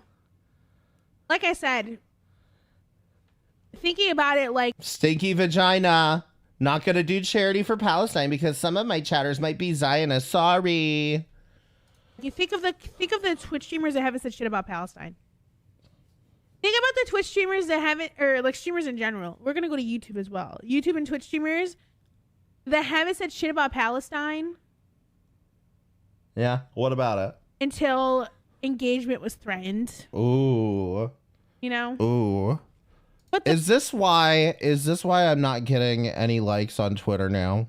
Is because I'm not tweeting about Zionism? The ones that got the most shit for talking about Palestine since October 7th have been me, Caroline, Hassan. What were we talking about? Who is Caroline? Oh, yeah. Streamers that actually deserve to be shit talked. Okay? Streamers that actually deserve to be talked. White saviors is like, oh yeah, you know, me, I donated $10,000, but I'm not gonna promote it. He is promoting it. He did promote it. He just didn't hound people to donate. That's all. You want to talk about white savior complex? Have you looked at your girl Casey Tron lately? Say you donated $10,000 then. Look, if you're not actively believing, if you don't believe in the cause, and if you're not against genocide at this point, like, keep your money. Keep your $10,000. Keep your little chump change. Like, chump change. You want me to say like congratulations? It makes sense that people aren't going to want to sit through their streamer unironically yelling at them to donate to a specific charity. People want to enjoy the streamer they're watching. It's leisure for them. Do you think Ludwig would keep or lose viewers if he did that? How would it affect his future ability to donate? Even if there are legitimate criticisms of Ludwig, that he's putting up a front, trying to seem like a nice guy, trying to gain favor with certain communities, why would you turn to race as something to criticize him over? Your audience is learning that it's acceptable to criticize him using something he can't change. Why are you so angry about it? He donated $10K. You're sitting here with an emergency rent bar at the bottom of your stream, while also we can see that you just had your nails done. Oh. Imagine having an emergency rent bar at the bottom of your stream while you still post pictures of you getting manicures that probably cost upwards of $80. Boom. Let's be real. And they're not even that good looking either. I mean, look at them. Look at them. Sorry, I had to sideline for that. They're tacky and they look like claws. They look unsanitary. They do look unsanitary. And by the way, that's why you shouldn't eat your nails. They're unsanitary. Real talk, I don't think that this is necessarily a bad thing. I think everybody needs a treat every now and then. But if your treat is getting your nails done, spending $80+ at least once a month to get your nails done, maybe you don't have the space to criticize somebody who gave $10K of their own money. Right, and especially while you've got a damn emergency rent fund up. Like, really? She needs emergency rent funds. Perhaps she could dust off her resume and start promoting her services to procure herself a cracker-owned job. I mean, and that's the thing, is it's like you have qualifications where you're not going to be in a position of like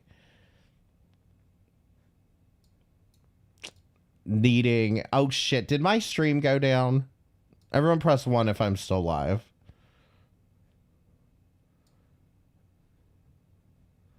Okay, just if it goes down, let me know, because I got a warning for playing SNL. We haven't even touched on how she spends her money. Is there more there? Is there more to it? Oh no.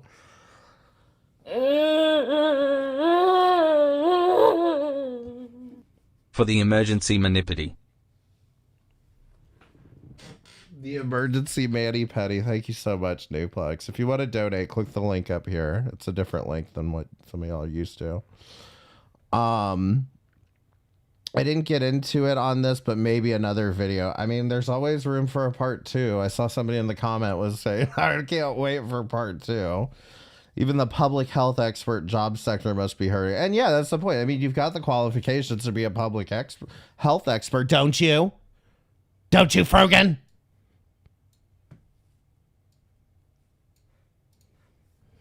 So Frogan received backlash for this, and obviously she did a response.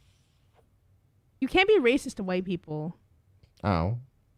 Got You him. absolutely can be racist towards white people. Guess Saying that things like shut this me that up. people use to protect themselves when they are being blatantly prejudiced. You can make the argument that the word cracker doesn't affect white people like the N-word affects black people. And I would agree with you. It's nowhere nearly as painful.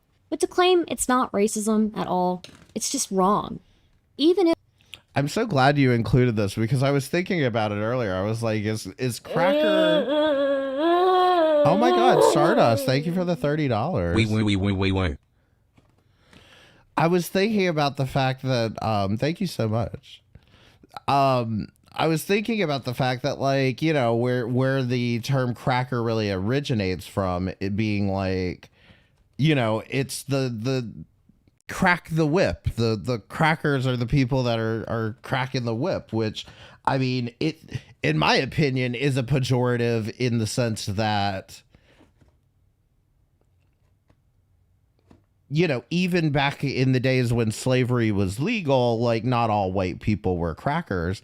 But then I kind of, like, I guess from an immature stance, always kind of thought that it meant, like, I thought it was people, like, comparing us white people to, like, saltine crackers. You know what I mean? I thought it was, like, a saltine thing. Either way, I guess. But the saltine theory is a lot funnier. if hypothetically it wasn't racist or wasn't considered racist, it's still in very poor taste. You are still using an attribute that Ludwig can't change, his skin color, against him. How's that rent? My rent is paid, honey. My rent is paid, honey. Two wrongs don't make it right. He weed. was bad and trying to appeal to everyone and not take a real solid stance, but Frogan should have called him that. No, I don't give a shit about, like, someone being called a cracker, okay? As someone who is white and has, like, used that word myself. See, I mean, I thought he was Turkish. Is that white now too? I think that people that are using that to be like, this is a racial slur against white people is, like, fucking ridiculous. One thing that bothers me about people like Hassan is that they identify as Schrodinger's ethnicity. Depending on the time of day, Hassan Piker is blamed in everything due to everybody's Islamophobia. in the context, people like Hassan can claim their whiteness as a shield. And then later on, can claim Islamophobia or racism. Did he darken Hassan's skin? Jesus fucking Christ, you people. Or have others claim that on behalf of them. Anyways, I think I've made my point here.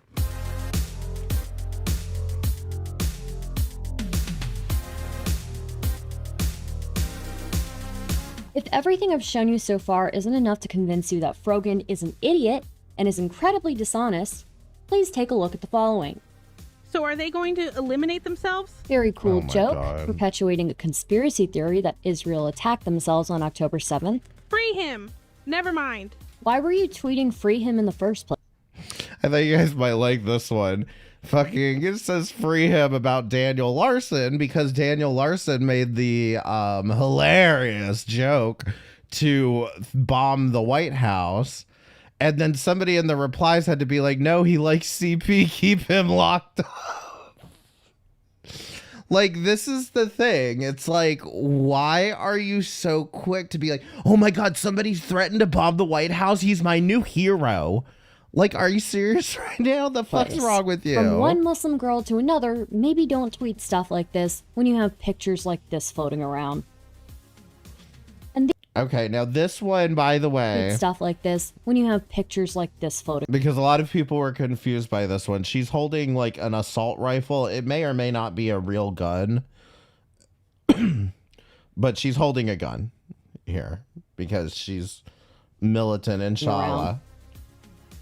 And these are just a few of her likes on Twitter. Oh, also, speaking of likes, hit the like button on my video. Thank you very much. It's game over for Israel. James Bond is officially fighting for Hamas. What was that about not supporting Hamas again? It's no exaggeration to say Gaza has broken out of its prison and is launching a war of liberation. It looks like resistance on an unprecedented scale, actively retaking Palestinian land. Equating Hamas to resistance again, very cool. Remember that Israel has admitted to harvesting skin and organs from dead Palestinians to use for skin grafts and organ transplants, and the majority of the skin in Israeli skin banks was stolen from Palestinians they killed. Pretty sure this is anti-Semitism. It's blood libel. I don't know what this is supposed to be. I know it's a Hamas operative waving to a hostage. Maybe you guys can let me know in the comments what this is supposed to mean. White people see Arabic words and go, OMG, terrorists, like a stupid villager in the 17th century accusing women of witchcraft. I'm pretty sure those are Hamas, like, terrorist group Hamas style headbands pictured in London. Okay, maybe they're not Hamas, but they are definitely dressed like Hamas. So I don't think it is just about the fancy little calligraphy that you have there. I'm sorry, what? What? What? Hamas did a military operation against the IDF and unfortunately civilians died. Some unknown but not insignificant amount due to the intended IDF fire. The IDF related by killing 10 times more so far with 99% civilian right. I'm not both siding anything. I'm glad this got community noted. Everything Israel said was proven a lie. No babies, no women, no Hamas attack on concert, no Hamas misfire on hospital. They made it all up, just like America did. And no community note on this? What with the hell, weapons Elon? of mass destruction they never found. Dude, what are these likes? What is going on? I will never condemn what this boy grows up to be. Remember this tweet? This man replies, I wouldn't go so far as to call them people. Guess who liked that tweet? Ding, ding, ding, ding, ding. I wanted to include more in this video, but I ran out of time. This video mostly focused on Frogan's recent events, which involved a decent amount of geopolitics. But it just scratches the surface. There's so much more out there. We didn't even get to talk about the Falling Star Award. Honestly, okay, it makes me really upset. I'm not gonna lie. I don't want to cry, but it really does make me really upset.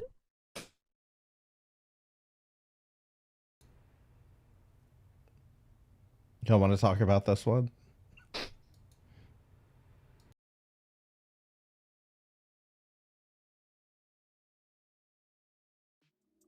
If there's one thing I can leave you with, I hope it's this. The vaccines are here, masks are gone now, and people are back to work. Now maybe we need to get rid of some of these streamers that make up the real virus before we unleash another pandemic. Oh, boom. Boom. Guess who wrote that line? Guess who wrote that fucking line? That was me. Because she was talking about how people got popular during the pandemic and all of that. And then I was like, how you tie it back together is be like, let's get rid of the real virus here. But like, It was Rez that I was fucking watching him react to this video. And he's like, what is that? It's a call to action to deplatform streamers. I'm like, no, bitch. It is opinion and it's talking shit. Okay?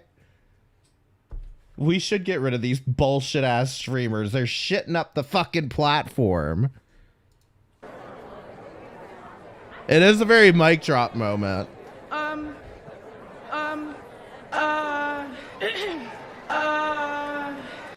So feel free to reach out if you need help with your next video essay. I'm freelancing my writing services here. Okay. Do y'all want to talk about the Falling Star Award? The Falling Star Award. Press 1 if you want to talk about the Falling Star Award. It's pretty fun. If you know about QT Cinderella's Streamer Awards, then you probably already know about this a little bit. But one of the categories in QT Cinderella's Streamer Awards that they hold, which, by the way, actually, let me back up. Let me tell you something about these fucking... I might make a whole damn video on the damn Streamer Awards. Fucking bullshit. Because let me tell you how fucking hypocritical it is. The amount of people that are involved in this shit that I guarantee you they would be the first ones to say that the Oscars and the Emmys, they're all just like the industry patting themselves on the ass. Okay? What do you think this is? This is a bunch of streamers giving them their friends awards. And they set up this whole production and shit. And I will admit, it's a very large scale production, and good job on the part of streamers to be able to actually put some of this together. Unfortunately, when they get up on stage, they're a complete mess and awful at this. But one of the award categories is for Rising Star. And Frogan got nominated for this category twice. She didn't win the first time. And they nominated her again the second time. And Ms. Kiff made a joke about it. Let's see. Falling Star. Frogan cries over Ms. Kiff opinions on her. Is there like a...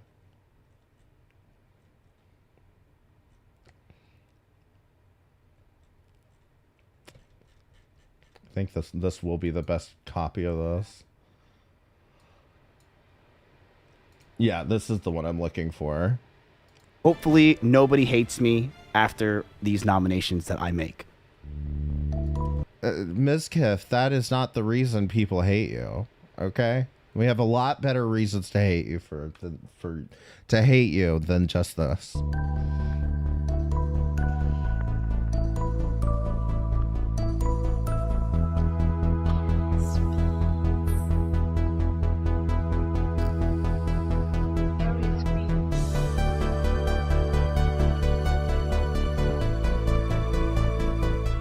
Rising Star, an up-and-coming streamer that has grown tremendously over the past year and is on a path to becoming a top streamer. Note that to be eligible, the streamer must have less than 1,000 viewers concurrent. I think that this award's stupid. In today's climate, when you're a rising star, you can average over 1,000 viewers pretty quickly. I really don't think that there should be a cap on 1,000. Ms. Kiff, we don't all have the budget to buy that many view bots, okay? 1,000 viewers. Round though. Right? Keo, I don't know. Prince, Alive, and Frogan. Frogan was there last year. How are you a rising star twice? A falling star award? Bro, that'd be so funny. I would clear. Worst streamer of the year? Bro, I would just go with every trophy. Holy shit. I know a Lux. I'm just gonna vote a Lux.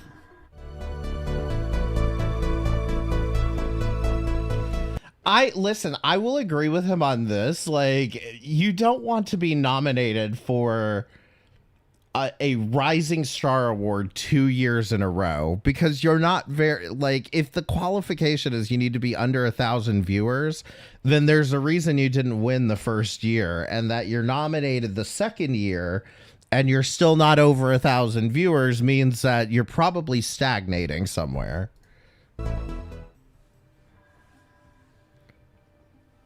A falling star award? Bro, that'd be so funny. I would clear.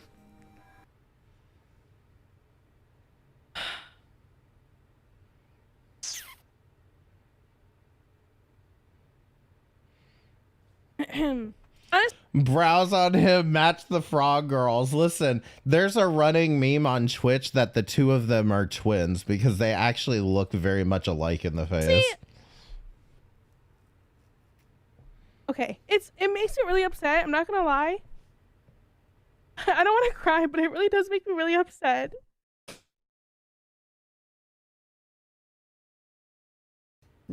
I work so hard to not have 1,000 viewers.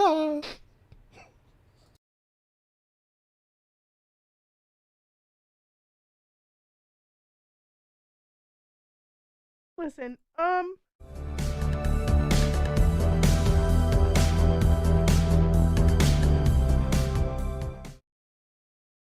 saw the clip. The reason I said that I don't think you deserve the Rising Star Award is because I think that it should be based on that year. But yeah, I've grown a lot from this year. I meant to no ill with it. Okay, here's my thing. When you say shit like that and the way you're saying it in front of your fucking audience of like 25,000 people, allowing them to continue to make fun of me, how do you think that makes me feel? I wish it would make you feel like you should log off before doing this.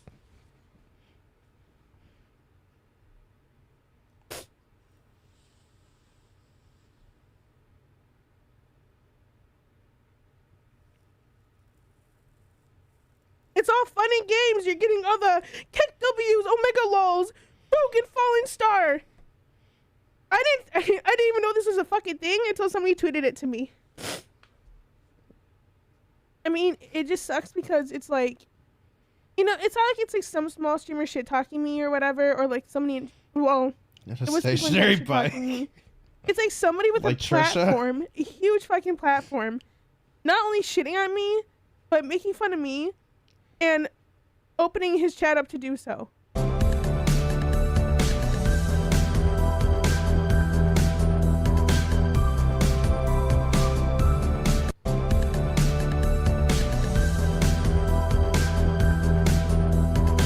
He's a pussy. Wish that barbell did its job. God damn. The thing was, I don't even think Ms. Kiff, like, listen to what Ms. Kiff says here real quick. Because I don't think he meant... Keo, I don't know. Prince, Zom Alive, and Frogan. Frogan was there last year. How are you a rising star twice? He says this, and I agree that's a bit picking fun at her, and you should shut the fuck up, Ms. Kiff. A falling star? Fucking, we want to talk about her being fucking Hassan's mod. This is Ice Poseidon's cameraman, so fuck off. But the other thing about it is, like, he's reading the chat, and somebody in the chat is spamming falling star, and what he says, a falling star award, bro, that'd be so funny, I'd clear every time. He's talking about himself. Like, he wasn't saying she should get the falling star award, but he was definitely backing up the person in his chat who said that as, you know, validating that what they were saying. So, and yes, I'm still glad he said it because it makes them both look like shit. Star Award, bro, that'd be so funny. I would clear. Worst streamer of the year? Bro, I would just go with it. But see, this is clipped in a very specific way, and it did sound, from what I saw of the, like, the larger clip, was like he did sound more like he was like reading the chat. Somebody says falling star, and he's like, bro, falling star, I'd win that every year. Well, you know, like talking about himself. But like at the same time, it's like he was quick to jump on Frogan, be like, you were there last year, which is true though. I mean, it's fucking true. So anyway, listen, if you guys want to watch Stardust video, which you should, because you should, everybody else is watching it, 19K views, okay? We were kind of concerned it might not do as well, but then Frogan tweeted out about it like an idiot because, again, she cannot resist herself, and she decided to tweet out about, oh, she's making this video about me before the video had even premiered. Fuck, I'm just gonna show you all. Frogan. Yeah, before the shit had even premiered, she quote tweeted Stardust. She tweeted, Stardust tweeted out, she quote tweets her, Destiny's cummies dried up for her, Lamau. And it's like, girl, the video's not even live. And the thing that kills me about it is like, just search for Frogan. Filters this week. This is kind of related to Frogan, but we won't count this. But this one's about Frogan. This one's about Casey Tron calls out Tectone after Frogan comment. I don't care about this Tectone thing, to be honest. But there have been a bunch of videos about her saying shit about Ludwig, like the whole cracker ass take thing. A bunch of people have made videos on her, and she picks the one that isn't even live yet to criticize. I don't get it. Like, I don't get it because she hasn't said a thing about any of the other videos. I mean, she's taken her jabs. This is her podcast, but like she took her jabs at Destiny and whatever, but nowhere in here is she talking about, oh, this guy made a hit piece on me. This guy's talking shit about me. But then as soon as Stardust says something, quote tweet, and she brought more attention to this video than anybody the fuck else did. So, yeah.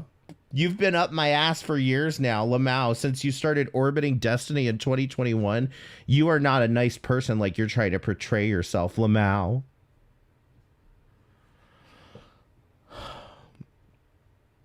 Search for Frog Girl. Pick of the Shijaba is the top result. No, it's not.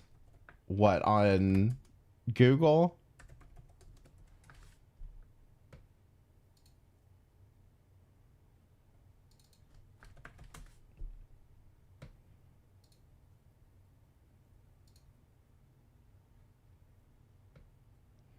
Just now on Twitter. Let's see.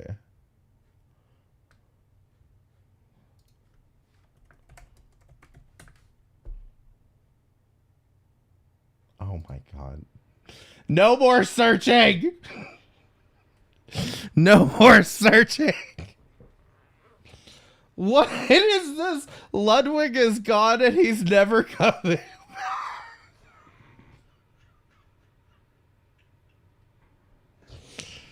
Oh my God. Listen, my search results are unhinged right now. I thought that was S-Jam for a minute. What the fuck? What? I'm sorry. What is this? I just have to know. Half the shit she supports. She'd get death, okay? Execution would happen to her, okay?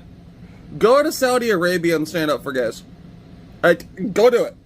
Go to Iran and go to an LGBTQ protest. Do it. I dare you, do it. Go to, in fact, hold on a second. You wanna defend Gaza here, okay? Frogan, why are you not going after this guy?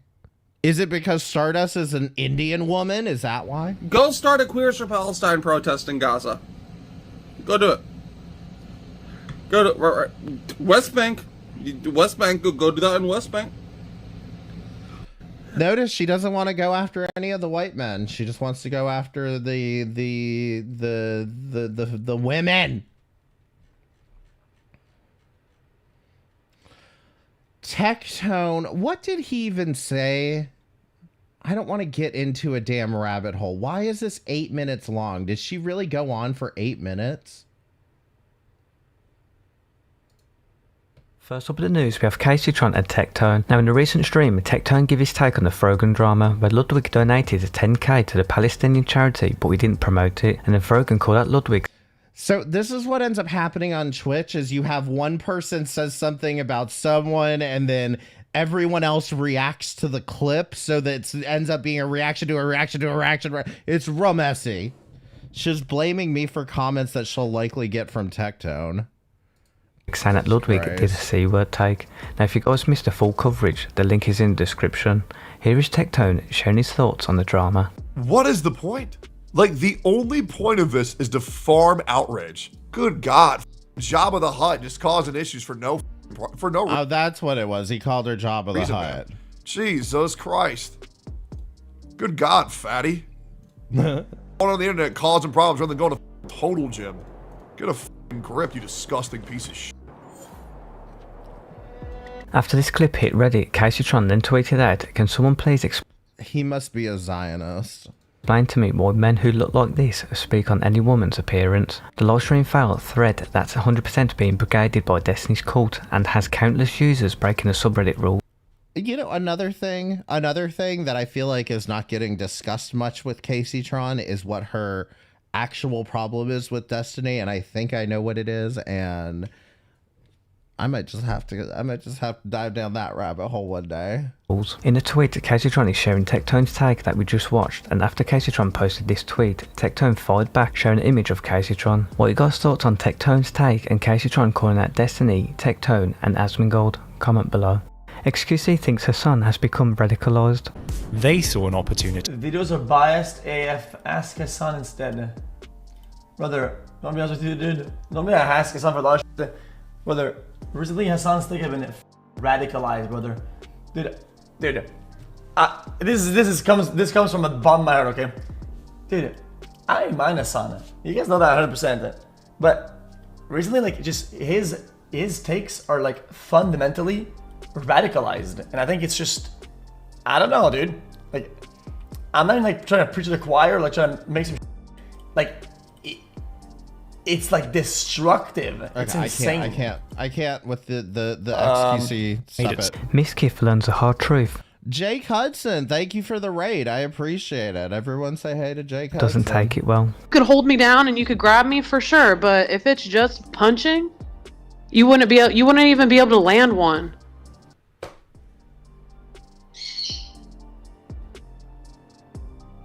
You don't think I'd be able to land a single punch? Okay, so let me ask you, where do you think you'd be on my tier list? Do you think you would be able to knock me out? Yes. Absolutely. Bro, I already hit you without even trying. And you act like I was trying. I'm confused. What does this have to do with anything? Mute this. If you're gonna talk shit, don't mute me. I didn't mute you. Or you're muting yourself.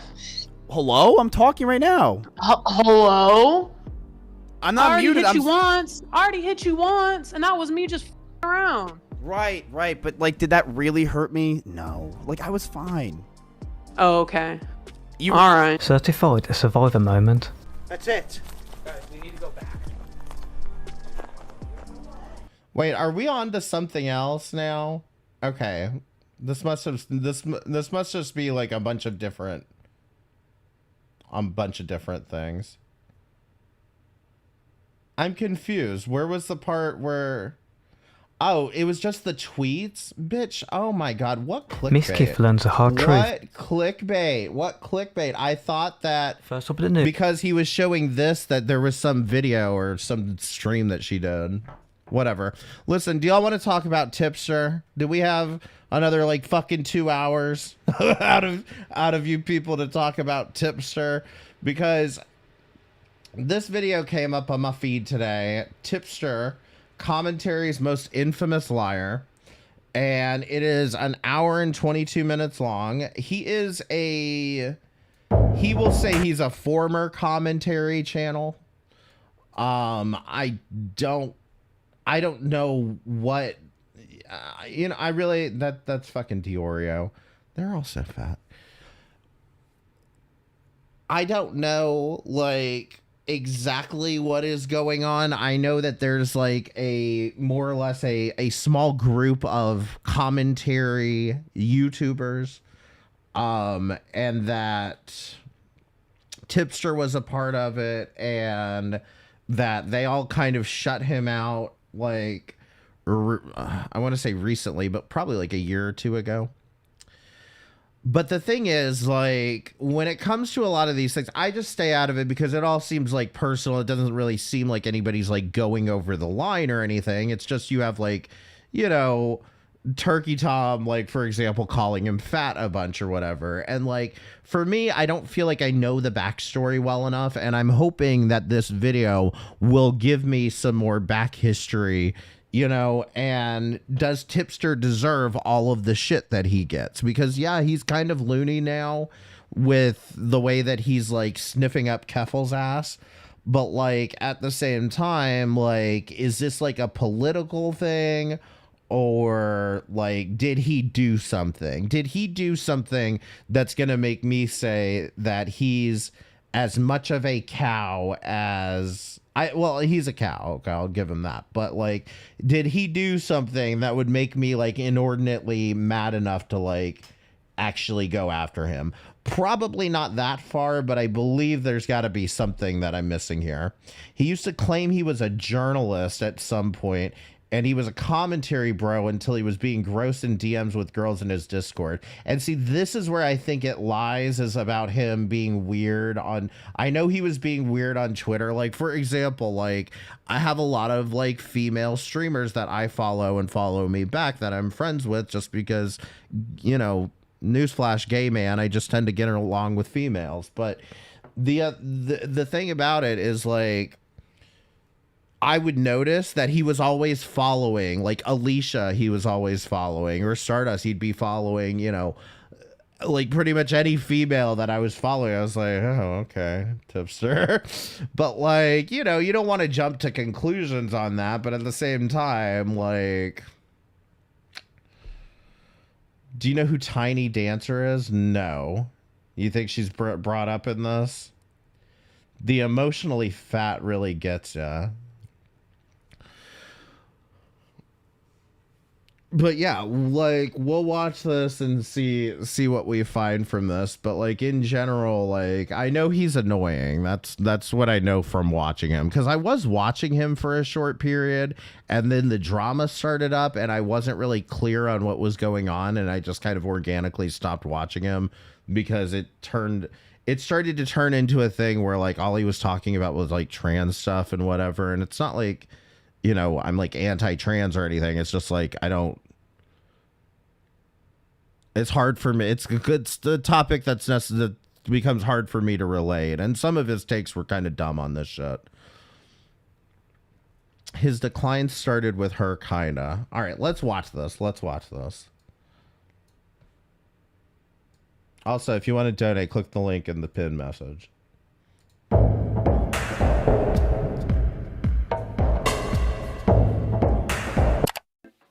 The commentary genre is one with many successful figures such as Leafy, Keemstar, and Colossal is Crazy. For almost a decade now, the genre has gained a reputation for bullying and criticizing people. While it's quite easy to become a commentator, there's just one person who joined the commentary community and couldn't handle criticism.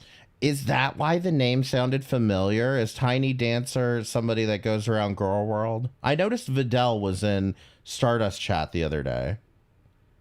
From the very it's such a small internet community they once built. This person is a little-known hypocritical commentator who repeatedly got into drama surrounding Discord e-girls. Of course, I'm talking about Tipster, a former commentator who ruined his reputation over online relationships. While on the outside he looks like a punching bag with millions and millions of videos made on him, when you dig a bit further, you'll start to see a sinister side to him. Today's video will be about how e-girls and being terminally online ruins one's career, and what happens when you take online relationships and politics so seriously. So, with that out of the way, let's begin.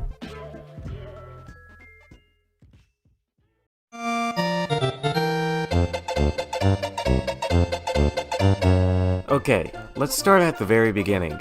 In 2006, Tipster would begin his YouTube career posting Can he not grow a beard? Because he needs a beard. I gotta be honest. Videos he of needs random a beard. things.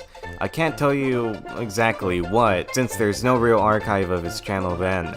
However, from the archives that we do have, it seems that through the years 2008 through 2017, he started uploading content surrounding gaming topics, covering anything from E3 to new videos, games, etc. Basically, anything that was gaming goisop, he would cover it. These videos would gain him some success with him receiving 10,000 subscribers. However, that's about all I can say about his pre-commentary era, since the earliest video that's still on his channel is from early 2017.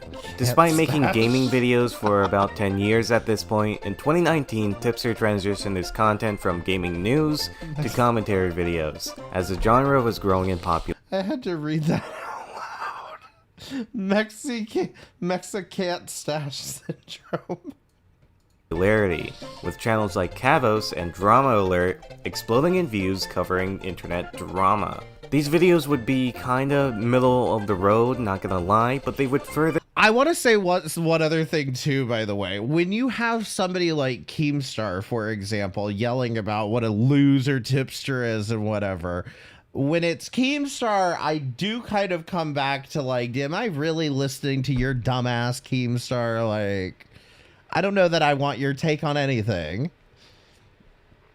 I sadly pass that same syndrome down onto my sons. Yeah, no, I pity you, beardless fools. Further helped Tipster's growth, gaining him 37,000 subscribers as of March 2019. With Tipster becoming a new commentator, he would cover an abundance— It would cover up that jiggly neck real quick. Of topics, with the most major to his career being—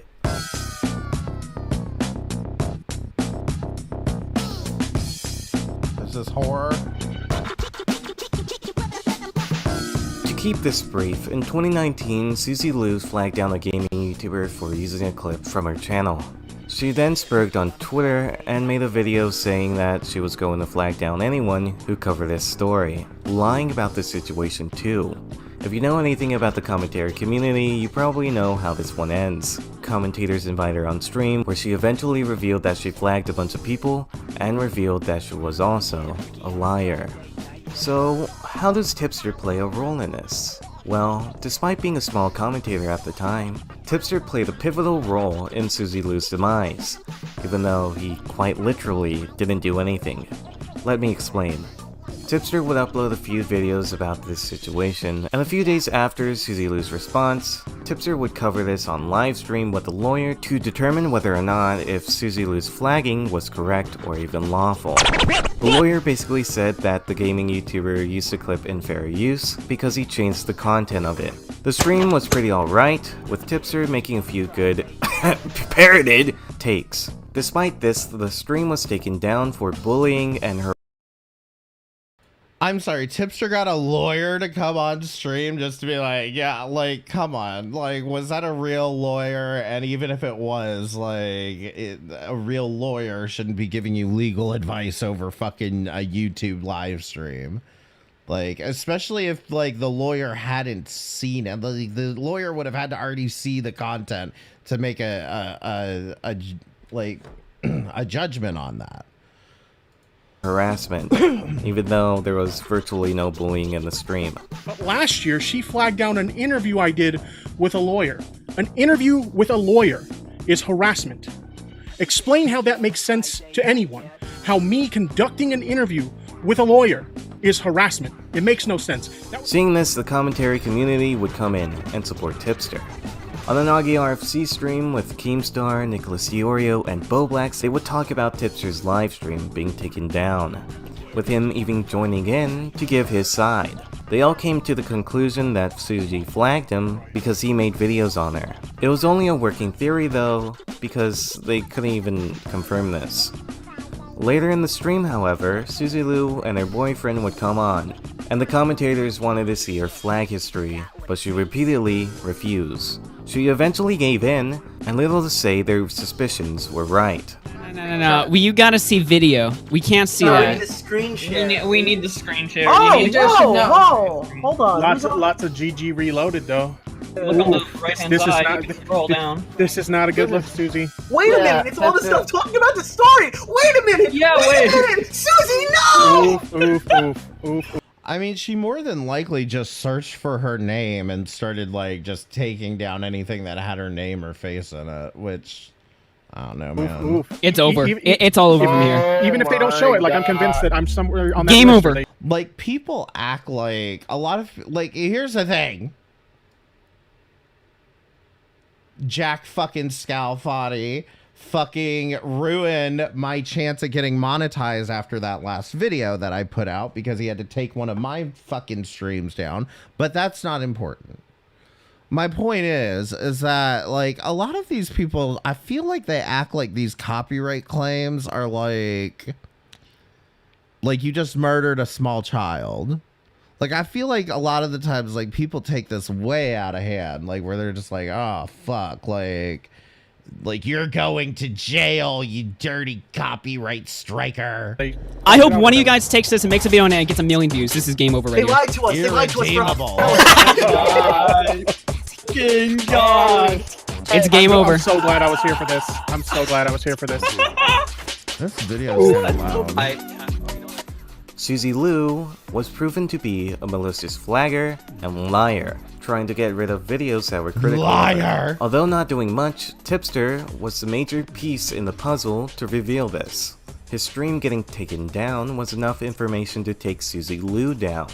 After this, Tippy would receive massive support, becoming friends with Diorio, Augie, and Boblax. His channel would get support too, and gaining 20k subs. Yeah, them. Tipster's rise took a span of 11 years, but this single drama cemented his place in the commentary community, with everyone cheering for Tipster. However, just when things were looking up for him, he would immediately be You need the animated avatar like Rezi. I want nothing to be like Rezi's fucking channel over here. Okay? You should have seen him.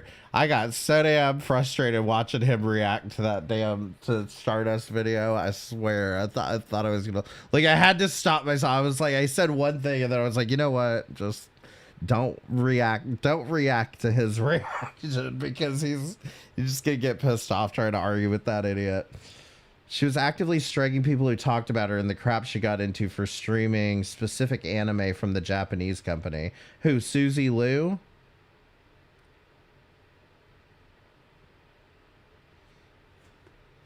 Good afternoon. I love you. Oh my god. greeted by his own downfall. I really don't want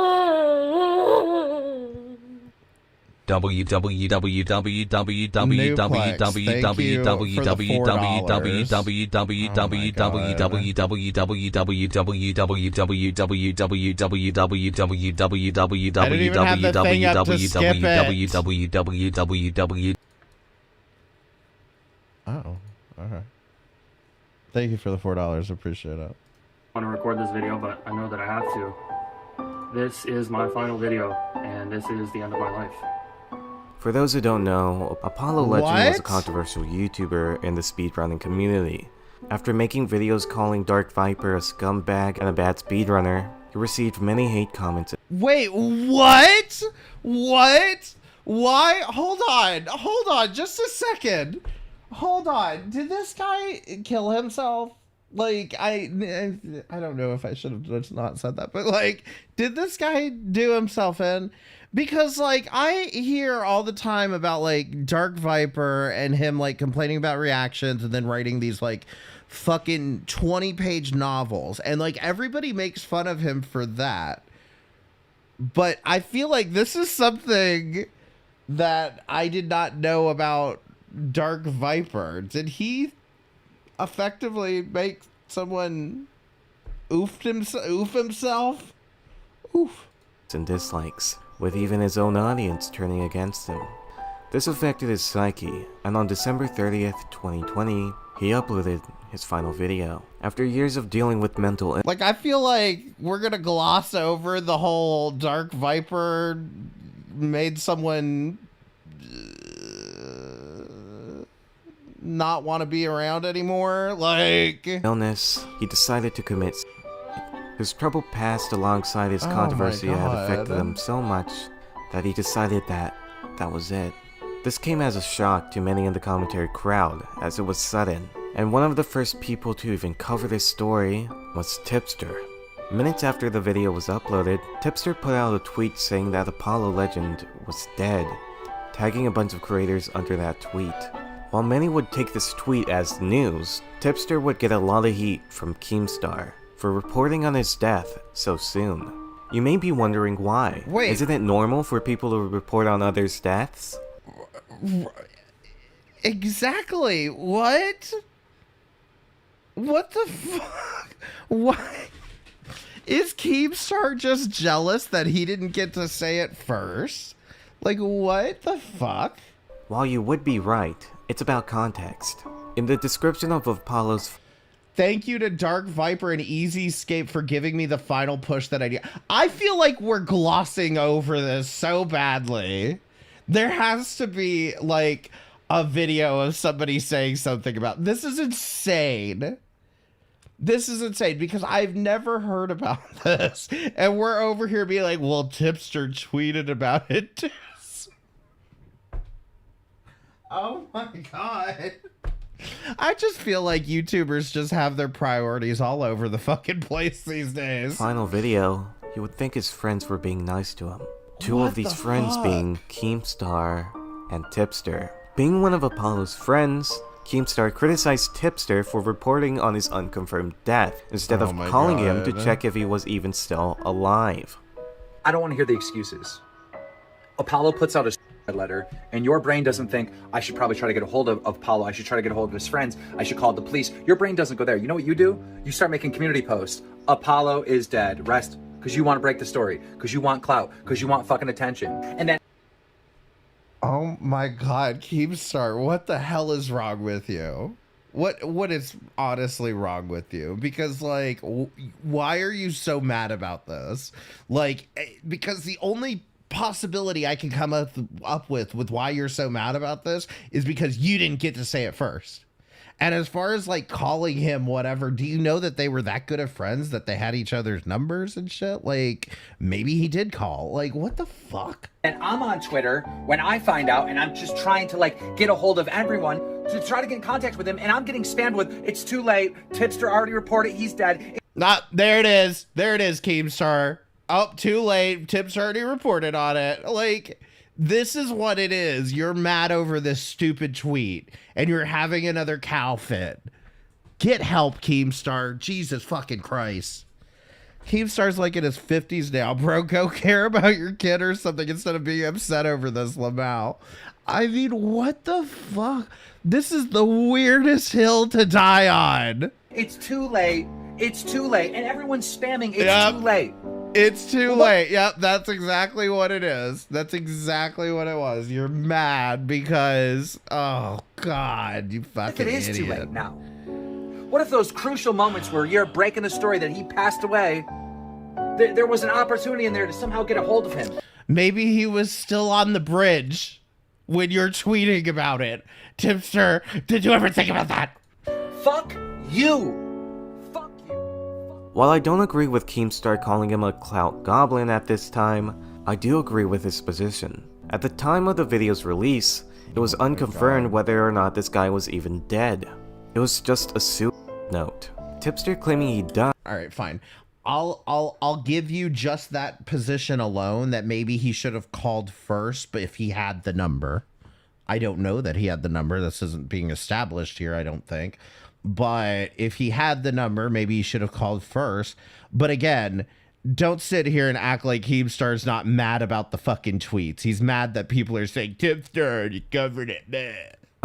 Led many to assume that it was already too late, since Tipster was this guy's friend. This is not to say that Tipster is in any way responsible for his death, nor is he responsible for people not checking up on Apollo. But the way that Tipster dealt with the situation was careless and impulsive. When dealing with a game-ending note of any kind, whether it be a text, a note, or even a video, it's crucial to contact that person, or even do a wellness check on them, to see if they're... Now, I get the point that I don't, and I will actually kind of walk that back a little bit, just because I do get the point of, like, why are you rushing? If you're such good friends with them, why are you rushing to make a video about it? I do agree with that, and it is clout hungry, but, I mean, what Keemstar was doing was melting down about the fact that he didn't get the story first. He's drama alert. He's the news. Or even alright. Something that Tipster did not do. Any hope of checking on Apollo was squandered. Despite Tipster's flaws in the situation, he would upload a video titled Remembering Apollo Legend, talking about the situation and apologizing for the tweet. I also want to say that when this all happened, you know, I tweeted about the situation, and I kind of, you know, in the heat of the moment and at the peak of my emotions, I jumped to conclusions. And Work up those tears, boy. I tweeted something that I shouldn't have tweeted when I hadn't yet gotten confirmation yet that he was gone. I fell short of the mark. A lot of you guys depend on me to bring you accurate information, and we didn't yet know if he was gone yet. What the and fuck? I made the mistake of tweeting about it. These motherfuckers really do think they're goddamn journalists. Let me just tell you something. I've been digging down this other rabbit hole, which is why I don't have time for Dark Viper right now. Because instead of this stream, I have a video that I started on, but it's a bit much to get through.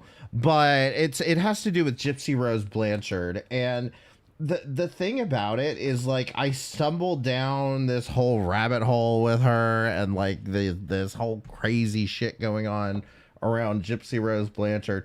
But then I find that there's this other girl that's involved with, like, tangentially involved with this situation, named Katie Joy, and her channel is like Without a Crystal Ball.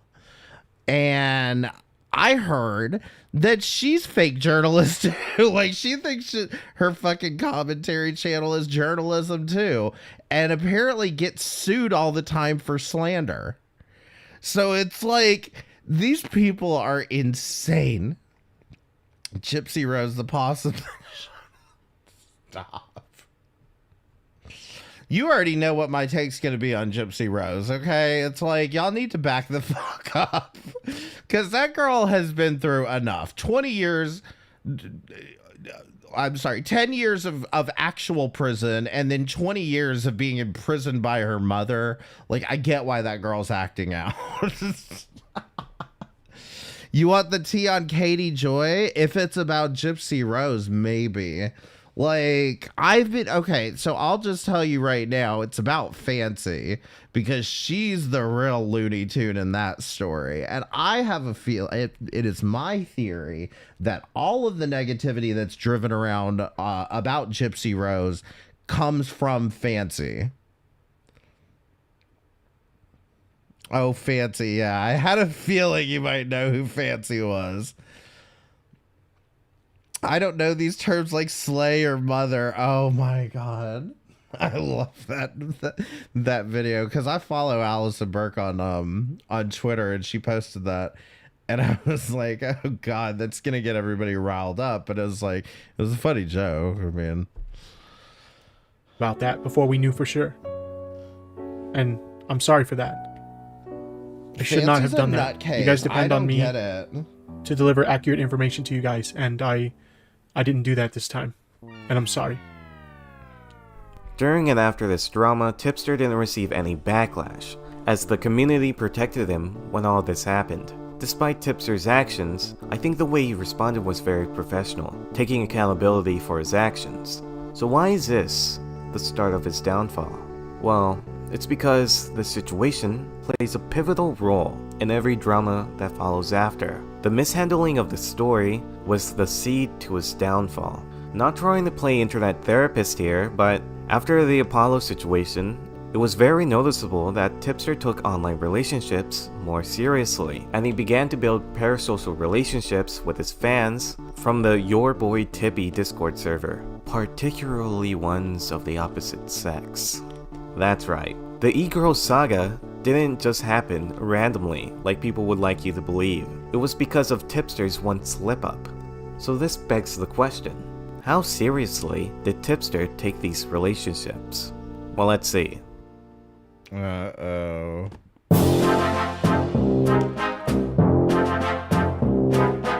I guess this is where... That's the thing. I feel like I could ask around and ask some girls, was Tipster ever weird with you? A week or so, Gypsy went into one of Fancy's chats and caused... I saw that. I'm mad because you can't... I'm obsessed because you can't say you mother for dick. Like, what the... That woman is like... She needs, like... I don't understand how, like... And I say this a lot about a lot of people on YouTube. I don't understand how their families kind of know that this shit is going on and, like, don't put a stop to it. It's insane to me that, like, you know, it's just insane to me. It's insane to me to even have a family and be on YouTube for that matter. But, like, I don't know. It's just like, it's like with those TikToks. You see those people in Walmart dancing around and just doing these cringe ass TikToks, and you stop and you think, will somebody in the store just walk up to them and be like, please, no, just stop this. It's not good. It's not good. Just stop it. Put the phone down and let us shop. Okay? Let us buy our groceries and go the fuck home. Just stop it. This isn't funny or entertaining in any way.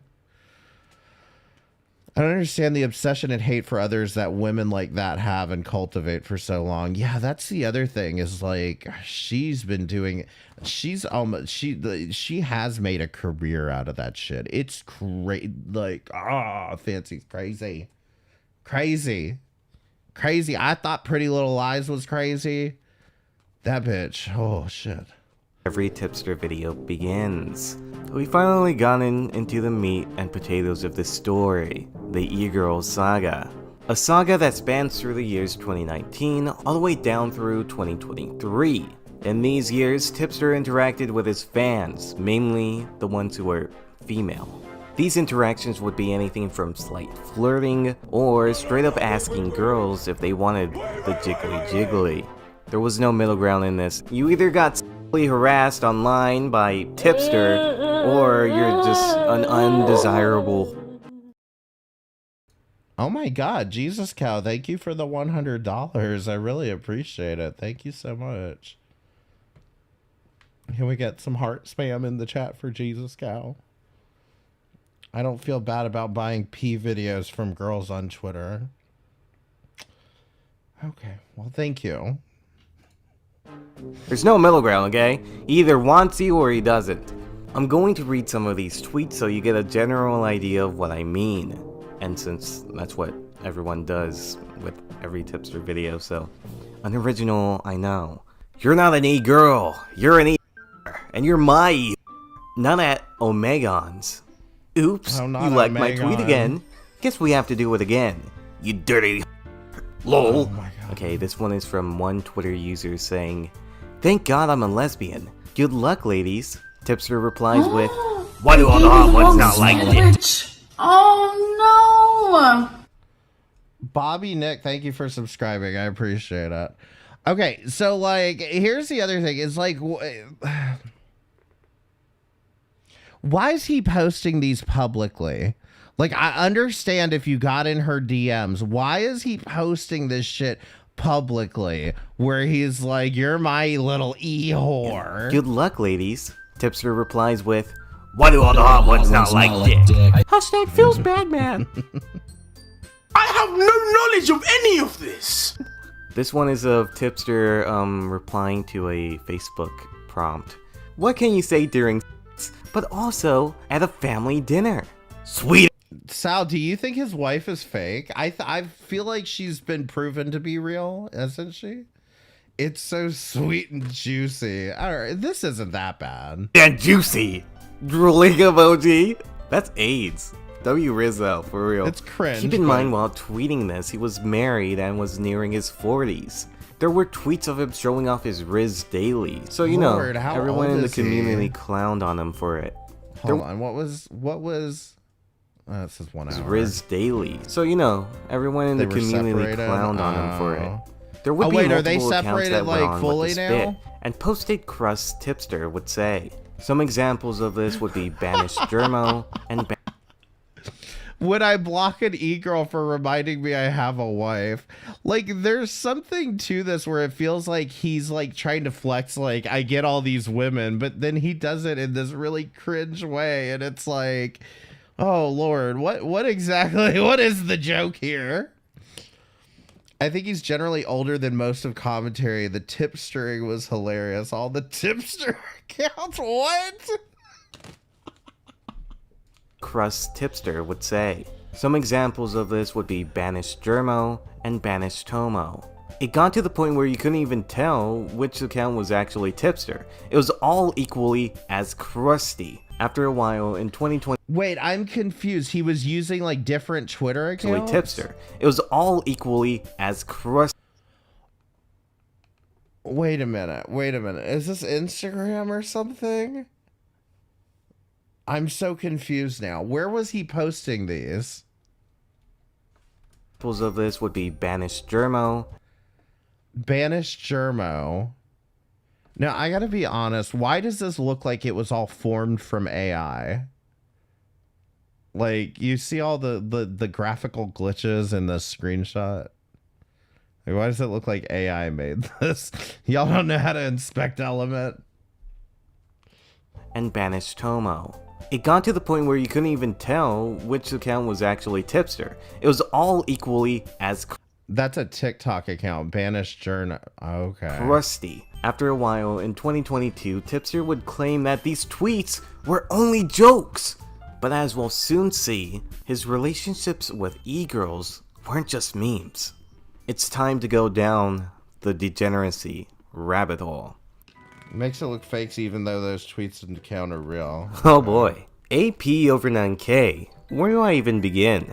I don't know, but let's just get this started. This lovely specimen has 9 kids and goes by the username Why does this AP Why does this sound familiar? over 9K. AP originally found Tipster via TikTok, and she soon became good friends with him, appearing on multiple live streams and becoming a regular to his streams. However, this would be short-lived, as she would land herself into controversy. In April of 2022, a very Why does she look so fucking familiar? as she would land herself Why does this girl look so familiar? Not you. into controversy. I don't In know. April of 2022, a very drunk AP appeared on a Tipster stream. On this stream, she would get angry that her Mexican DoorDash Banished driver Journal's canceled Tipster her order, transparent. prompting her to call him the dreaded N-word. I feel like that's like another terminally online thing. Like somebody's like says like to be nice, like oh my mom's hot. Like I don't think that's fucking weird. Wait, Did you what? say that fucking N-word? Okay. Okay. Yeah, you gotta. This is not Sorry. West of Georgia. Okay. Yeah, Bro, that's see, not. this is okay. Do not scare me like that, because that is That's not about? okay. Well, that's I why don't she want got that. removed I don't want any of these crazy people living anywhere near me, okay? from the call because it's not okay. This clip would quickly spread through Twitter, sparking Tipster to purge the stream and delete his Twitter account. Because of the absurdity of the situation, everyone was laughing at AP. One such person being commentary YouTuber Boblax. A few days after the N-word incident, Boblax would invite a very drunk AP on stream to ask her what was going on. In this stream, they had a back and forth that would quickly escalate, with AP claiming that Boblax was a bad friend. Hi, I'm Goth Mommy. For not watching every single Tipster video that was on his channel. The debate didn't go well, as while the stream was going on, Tipster would DM her, telling her to delete Boblax from Discord, not knowing she was on live stream. Oh god. Indicate to me where it's being Delete flagged. Boblax on Discord. What the Oh, debate. Are you recording this? We're on stream, yeah. Oh, okay. Wow, I didn't know that. Yeah, I didn't mean to blindside you. I assumed Tipster would tell you, but Tipster will later join in to defend Boblax. However, when AP got upset that Tipster wasn't defending her, he immediately bowed down, coming to the Goth Mommy's defense. After the debate went south for AP, Tipster nuked his Discord server. And Boblax. It's so funny. okay, let's get serious again though. Let's get serious. What's going on? Let's get super serial, guys. Okay. Are you good? Are you drunk? Do you have a little too much red wine? Am I the only one who's kind of like, all this because she said the N-word? Like, this seems like a lot. Like, what are they really, like, are they hung up because she said the N-word? Oh, I'm kicked from the server. Wait, what? Wait, did Tipster give her... Tipster deleted the server. The server got deleted. Oh my god. What? In later DMs, AP would blame Tipster for the debate not going well, with him even blaming himself, trying to gain sympathy points. I wanted to apologize for last night. Whenever you're ready to talk, we can talk about it. But if you don't want to, I understand that. Just wanted to say I'm sorry. I up, alright? You're not a bad friend. Boblax is not a bad friend. I'm a piece of shit, and I'm sorry for that. I understand if you don't forgive me, but I promise you, I never wanted that to happen. I'm just going to leave the internet, okay? I f***ed up, and now everyone's mad at me. So, I'm just gonna leave. I'm not coming back. Again, all of this because that girl said the N-word. I feel like I'm so lost.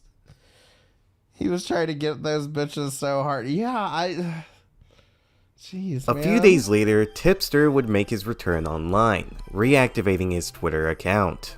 However, this return would be short-lived as he would be called a simp for reporting on an Amaranth video a minute after it was uploaded. While everyone would have expected Tipster to just brush it off like he usually does, he instead started spurging. First, he unfollowed everyone making jokes at his expense. When he got called a loser for doing this, he started coping by tweeting out, "You should have waited a little bit longer before you came back." anime gifs, acting like he didn't care, when in reality he truly did care, and the only thing these posts managed to do was make him look like an even bigger Should I leave the sticker on too? After a full day of bullying, Tipster privated his Twitter account, posting sad anime gifs, saying that the community was toxic and just didn't understand him. This led to another day of bullying. As you can probably tell, Tipster can't handle getting made fun of online, but he wasn't always like this. Originally, Tipster played into Jack this does that shit extremely too, with the fucking persona. fucking brand new hat with the flat ass bill, but he usually gets his off of his merch store. Out things to make him look like a guy who got EP every single day. However, when people started making the same jokes at his expense, he began to spurg. This Amaranth thing was just one situation. There are many just like this, all with the same outcome. Much like Jalen, Tipster has his very own cycle. The cycle begins with Tipster doing something weird, then when the same usual 5 people call him out for it, he begins to spurg, tweeting sad posts like a 15-year-old girl. Finally ending with Tipster claiming to leave the internet, only for him to return a few days later. This wasn't made any better, as a week later, AP over 9K would come back with a vengeance. On a random Augie RFC stream, Telling you, that girl looks so familiar for some reason, and I cannot put my finger on what it is. Maybe I was on a show with her or something? I don't know. If someone told me you wear flat brims, I would believe them. Not Jalen, the AP over 9K girl. Like, her face just looks so fucking familiar, and I don't know what it is.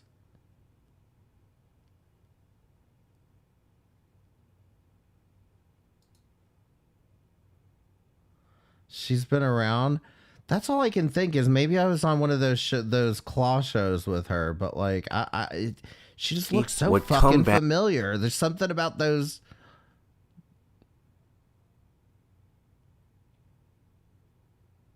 I'm trying to think, maybe I do remember. Was it TikTok? Maybe I don't know. With a vengeance. It doesn't matter. On a random Augie RFC stream, Tipster would talk about the AP and Boblack situation. Tipster claimed that AP brought the whole situation on herself, and that it wasn't his responsibility to defend her. As we already know, this wasn't how he actually felt, as in DMs he was begging for her forgiveness.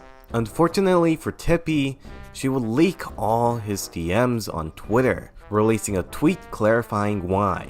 Her reasons were that she felt that Tipster threw her under the bus when it was convenient for him. Not only that, but she was also tired of him lying about their relationship. These messages would spotlight how Tipster talks to e-girls in private. So, let's read some DMs. I thought you looked great in that photo, TBH. Goth mommy could get it. LOL. I don't give this to many people, but if you ever needed to talk, don't hesitate to text. I know, I'll give him this much. At least he's in the DMs this time. Me or call me. I'm a busy guy, so I may not respond immediately, but I will respond. Giving his actual phone number. I'm gonna blur this for obvious reasons. I wanted here's to call one of her him. saying, Thank you. Tipster replies with, anything for a hot goth mommy. Ha ha ha. She responds with, laughing emoji, laughing emoji, laughing emoji. Tippy responds with, what can I say? I got a thing for goth chicks. Ha ha ha. You a habot goth. Ha ha ha. Oh god, Tipster no. would initially claim that all these Trigger DMs that warning. were leaked, including the ones where he repeatedly apologized to AP, were just jokes. But I gotta press huge X to down on that one, buddy. If all of these were just jokes, who were the jokes even for? Trolling, guys. You gave her your actual phone number, Tipster. Was that just a joke too? How about that time when you went dark on Twitter and put a dot as your username? Was that just a joke too? He would never answer these questions. When people read the flirting DMs, they concluded that Tipster was cheating on his wife. Tippy combated this by saying that his wife knew that all this. Alright, question time, especially for the ladies. Would you care if your man was flirting, not hooking up with, but having these conversations with other women on Twitter? You know, because like there's some part of me that it's like, it's just internet bullshit. You know what I mean? If they don't live in the area, I don't think I would be concerned. But I could also see why it would bother, because it's like, why aren't you sexually harassing me? Okay? I'm right here. I literally live here for you to sexually harass, and you're not sexually harassing me. Come on now. Divorce. This was happening, and that she was okay with him giving random e-girls his personal phone number. Call me crazy, but I don't think she's actually aware of this. I don't know, maybe I'm just wrong. In future situations when this is brought up, he repeatedly says that he loves his wife. A shitty thing to do. I couldn't imagine myself even thinking about cheating on my wife. Like, I love my wife to death. Hold on. If you think it's a shitty thing to do, then don't do it. Okay? Like, this is one of those things where it's like, I'm just, I'm doing the wrong thing and I know it. Okay? So, like, then don't do it, or don't admit to it or whatever. You know what I mean? But, like, don't come out here and be like, oh, it's the wrong thing to do, but I'm going to keep doing it. I bet he sleeps in the flat. Shut up. And I couldn't imagine putting my wife through that. Being cheated on is a very traumatic thing. Tipster, I'm just gonna tell you the truth here. No memes, no jokes, no antidotes, okay? Normal, happily married 34-year-old men do not joke like this. Maybe I'm just wrong, or maybe I'm crazy, but in fact, I would be kind of pressed to ask the question, did any of these women that he was flirting with, like, complain about it? Like, were any of them like, this guy is a creep, like, he's been up in my DMs being a creep? What's he compensating for? A normal 35-year-old man doesn't give out his personal phone number to an e-girl that he barely even knows. Normal 34-year-old men do not act like this on Twitter, and normal 34-year-old men do not go out in DMs and ask for a random forgiveness for a random drama. I don't know, maybe I'm just wrong. No, you've got a point. You've got a point. I thought he was going to say, like, normal 34-year-old men don't, like, hit on women in DMs. But that is, because that's definitely happening. But, like, yeah. I mean, it's just like I said, this is where I get lost with it, is like, I don't want to say none of this would have happened, but it seems like none of this would have happened unless everybody got up in arms about her saying the N-word, in which case I'm kind of like, I don't know. It's weird. It's all weird. Like I said, it just feels like everybody's priorities are just like all over the place. And it's like, I understand, I'm not a big fan of people saying the N-word, but at the same time, like, I definitely don't want to interview them about it. These DMs revealed that the idea that Tipster flirted with the random e-girls online wasn't just speculation anymore. He presumably did this with every girl he met online.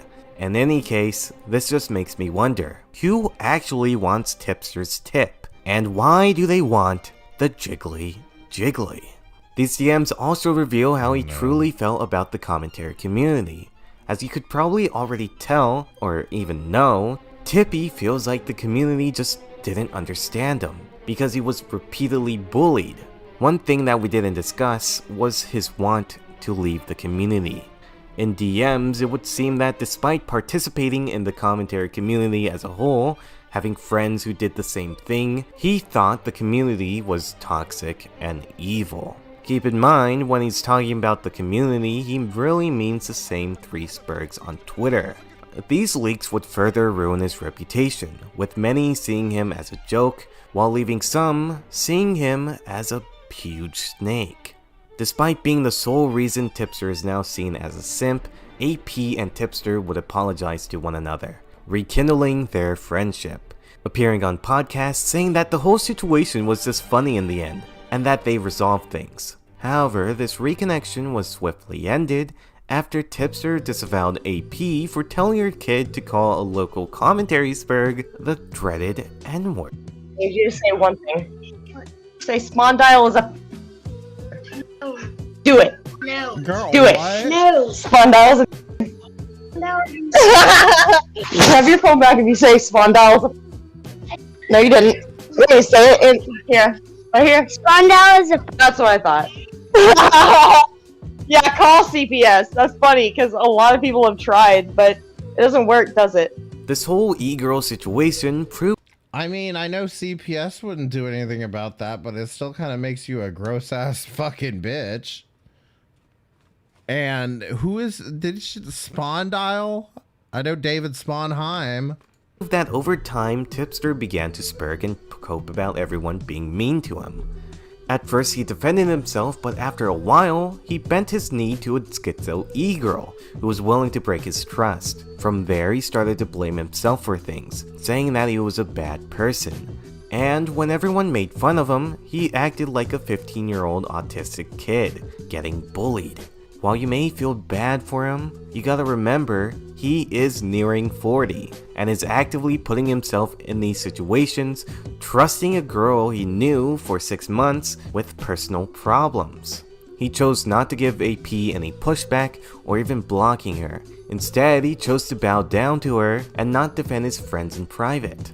Tipster had every opportunity to block her, but he chose. Yeah, is 37 really nearing 40? I'm gonna push back on that. Maybe he's not that old, you know, like it's not young, you know, it's maybe the age where you want to start thinking about retirement. But yeah, he was 34 a second ago. Chose not to, choosing to instead talk to her in the middle of the night. He's definitely aging like that. Drinking whiskey until she finally leaked his DMs.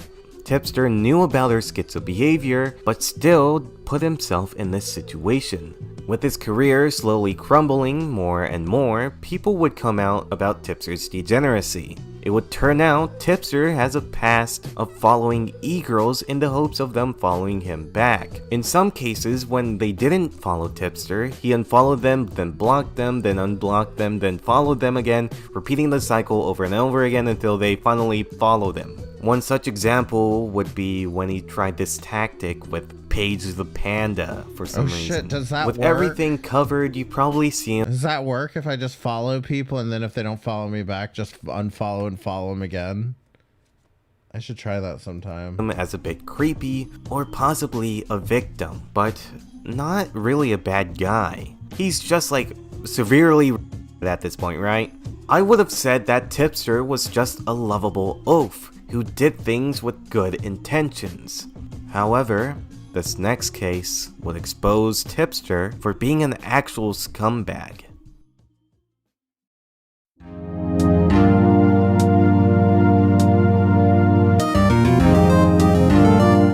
In November of 2022, a commentary orbiter named Colton was accused of beating and being slightly creepy to a girl named Bonnie. While the creepy accusation was proven kinda correct depending on who you ask, the accusation of beating came out of nowhere. For those who don't know, Colton is a 20-something-year-old guy with various different mental health issues, with a history of suicidal thoughts and attempts. Little to say it would have been weird for him to just bait for no reason. So where did these allegations come from, and how is Tipster involved in this? Well, it would turn out that before attempting to take his own life, he would message an e-girl named Hannah Animal about it. When she heard about this, she would call in a wellness check, and the police would come to Colton's house. At first, he refused the notion that anything was even wrong, but he eventually confessed and was taken to the hospital. This was a very real attempt, and for Colton's privacy, I left out some things from the story, mainly the way of how he tried to end himself. So, this begs the question, how does this real story get misconstrued into Colton beating? Simple answer, Tipster. Hannah Animal would tell the full story to Tipster, and somehow his brain took this as beating, because even though it was a real attempt, he did not die. So he's just looking. Oh my god, Tipster, the hell is wrong with you? The channel is called Stormy Skeleton. I haven't heard of this guy before. Should do a CS surfing video, but you're really bad at surfing. You know what I really want to do is I want to take like either like Breezy's stream or like one of the like really more annoying like Girl World like commentators and like take their live stream and just play it like while I'm playing Call of Duty. Just play the audio to like the team chat. I don't know if you can even do this shit anymore. But play it to like the lobby, like while I'm playing the game, and then just upload that as a video to hear of people like raging about, shut the fuck up, bitch. Looking for attention. Awesome. Awesome, Tipster. Amazing. Great take. Being a good guy, Tipster would spread this blatantly false and reputation-ruining accusation about... If it was Zachary Michael's commentary, they would mute immediately. If it's a woman, I might be able to get some good reactions out of it. Use one of Spamantha's videos? Oh, God. About Colton behind the scenes. She does have he a would good tell voice Bonnie, for that. I the think that person would work who well, accused actually. Colton of being creepy, that he was a beater and he had a history of doing this. So when Bonnie heard about this, she went to Twitter and parroted what he said, with everyone turning on Colton. At the time, Colton wasn't aware of who was spreading this misinfo, but he had a sneaking suspicion that it was Tipster. Colton DM'd him asking him if he was behind this. Tipster would act oblivious, lying about this, and telling him that he didn't know what was going on. Let's read the chat to get some context from this. Colton starts off by saying, "Are you telling Bonnie that I baited?" Tipster replies with, "Huh?" Colton says, "I don't think it's you, but some woman in the community is claiming on Twitter that I baited because a larger creator is in their DMs claiming it." Tipster replies with, "Who's Bonnie?" Real classy. Colton says, "Okay, you're cleared. Ha ha ha." Tipster would play dumb at first, but he would go aggro for no reason. "I mean, I do know you were gonna self-terminate, then got mad when people called in a wellness check, so..." Colton responds with, "This isn't baiting though. I regret doing that, but obviously, a little person will be upset when their plans are interrupted." Tipster replies with, "Did no one teach you how to court women? Because saying that you're going..." I'm sorry. One more time.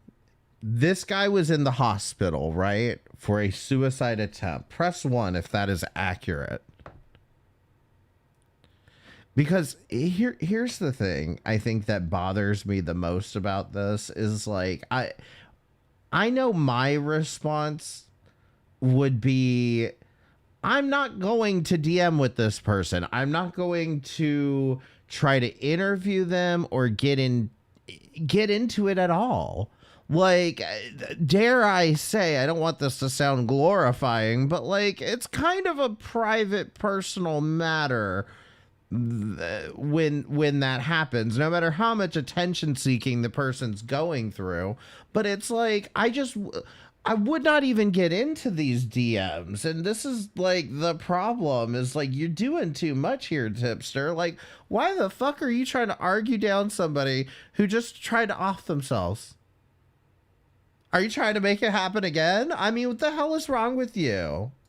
Going to game end in Minecraft, ain't it, dog? LOL? What the Tipster? Seriously? What the fuck? He goes on to say, I'm just saying, I've heard it personally from 2 girls, and now you're asking me about this with a 3rd girl? Bro, lol? So, serious question. Why is this a pattern with you? Oh, I don't know, Tipster. Maybe it's because he's idle? Crazy guess. Why is Tipster going aggro for no reason? He's literally dunking on a idle person. What is going on? A few days later, Tipster would go mask. This is what I'm saying. When I encounter somebody who I think is mentally ill, especially to that point, I'm like, I can't do that. You know, I've got my own things. I've got my own life to be depressed about, you know? And it's just one of those things like that. Like, that is why I told y'all, like, I like when Queen of Karma came in my fucking chat the first time, I was like, away, just stay away. Goodbye. I'm not having a conversation with any of these fucking people. Tipster was told the story, shared it, then talked trash on Colton while doing it, then lied, then talked more trash. I just... I don't know. Even if he was... Like, that's the thing, is even if he was going to talk trash about it, because I am not the person that's going to say that you should be glorifying suicide, as I just pointed out. Like, that, you know, you... if you want to have that aggro response of, like...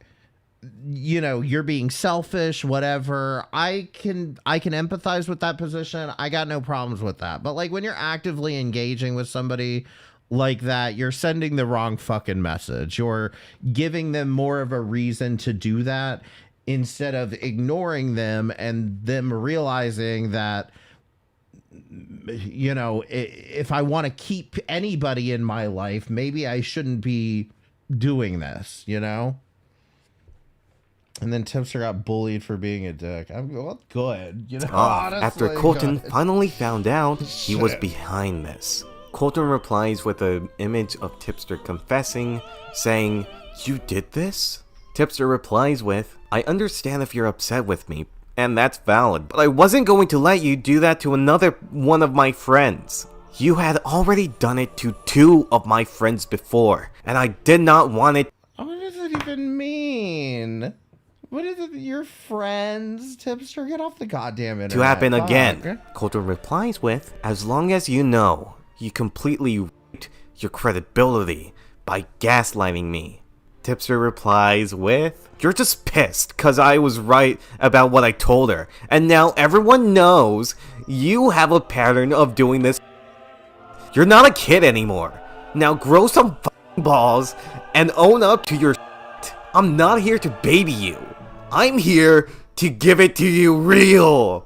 Tipster, I think he might be upset because you're lying about his very real attempt for no reason. This is strange because ever since Apollo's death, Tipster has been an open advocate for caring about everyone's mental health struggles, to the point of sharing his view in public and in private. Yeah, but he cares about the e-girl's mental health struggles more than he cares about, you know, I mean, it's just... It's a matter of, like I said, if he wants to take the position of, you know, fuck suicide, like, how dare you, suicide bait, whatever, then fine. Like, he's, you know, die on that hill, I guess. But, like, don't go egg it on. DMs. So, his advocacy starts to crumble when he's actively lying about his idle person and saying that they're just doing it for attention. Not only that, but he just screwed this guy over for no reason. Because an e-girl reached out to him over Discord. So what does he actually want people to do? Does he want them to reach out for help? Or does he just want them to go through with it? Because if they actually don't themselves and are not successful with the attempt, then they're just doing it for attention and it would look like baiting. This is obviously not what he thinks or what he is even saying, but that's just how it comes off. In reality, I think Tipster is hypocritical, because if it was one of his e-girls, he would have cared. But since it's a person like Colton that he doesn't like, he'll just lie about him and say that he's just doing it for attention. Keep in mind, the original person who told Tipster about Colton's attempt didn't say that he was even baiting. Hannah Animal didn't even say this was fake. She said, oh, Colton just did this, and I'm very worried about him. Tipster is either knowingly or ignorantly in this situation snaking this guy just because. Not as a joke, but as fact. When these DMs were eventually leaked, everyone concluded that Tipster was not only dumb, but he was also a snake. And oh look, it's Ricky Berwick. He's got a Ricky Berwick Funko Pop. A hypocrite. Or Tipster U2s, wouldn't is that what they're apologize called? for this until 5 months later, until the heat died down and no one was asking about it. You might think that this is the last time Tipster would get involved in a situation that doesn't even involve him, but you'd be mistaken. Yeah, we're only halfway through this video, so well, not even a third of the way through this video. There's got to be You're more. playing Minecraft in the cave looking for all right, I know a little bit about this. diamonds. That's funny. I'm in the same cave looking for miners. Hey, it's Editing Stormy here. Just wanted to let you know I couldn't really record this section because I severely burnt my mouth. So I brought in Morale to read this section. So please subscribe to him. What? I was fighting through the worst sinus infection of all time when I recorded that damn last video, the prank channel video. This guy just gives up for a whole section because he burned his mouth on some hot soup. And please enjoy. Yeah, I'll bump it up. At this point, Tipster's career was at its breaking point. Almost every week, he spurgs out and deletes his Twitter account. Almost every month, there's another drama surrounding Tipster's weird behavior, and almost every situation he gets himself in is all because he wants to defend a girl. He went from being a well-respected figure to becoming a clown, willing to suck up to any E for their awesome E, even when it's indefensible, and this next drama will prove this. In February 2023, Rump and Dump, one of Tipster's e-girls, was caught liking Lolly on her Twitter timeline. Due to the explicit nature of the post, Now hold on, are we gonna act like we're surprised from somebody with the name Rump and Dump? everyone in the community was rightfully calling her out, with many disgusted by the art. Originally... I'm not speedrunning it, it's just like real talk, Americans speak slow. I'm not judging, I know I probably speak slower than all these people combined, but like... He's right. It'll help us get through this a little bit faster. Defended herself by saying everyone who was criticizing her was terminally online. When this defense didn't work for obvious reasons, she changed her statement to claiming that she liked the art accidentally. With everyone dogpiling on Rum, nobody would have expected anyone to defend her. However, this assumption was proven wrong, as when Rum went to Tipster's DMs to complain about this, Tipster would immediately come to Rum's defense, saying that the art wasn't lolly and everyone was just being protected. Saying, I see the usual suspects are trying to call someone out for liking lolly, when they don't know what the lolly actually is. Some things never change. He would go on to say that this drawing was just a... Well, what is it then? ...petite person. The community would combat this by pointing out that the drawing was literally a kid with a strip of clothing.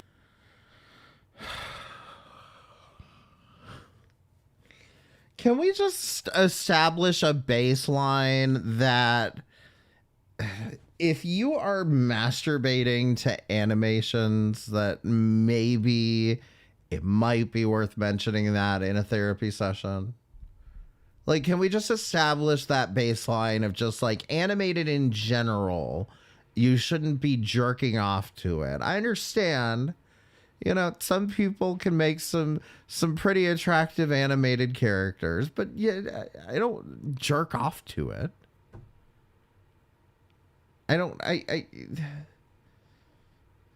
on. Tipster would repeatedly deny this by saying the character just had small tits. Well, no one said this during the actual situation. I'm just gonna say it. There is a pretty obvious difference between a grown adult with a flat chest and a literal child. And this drawing is pretty... Tipster, you don't need to tweet about your stinky vagina. Okay? You don't need to have a take on fucking everything.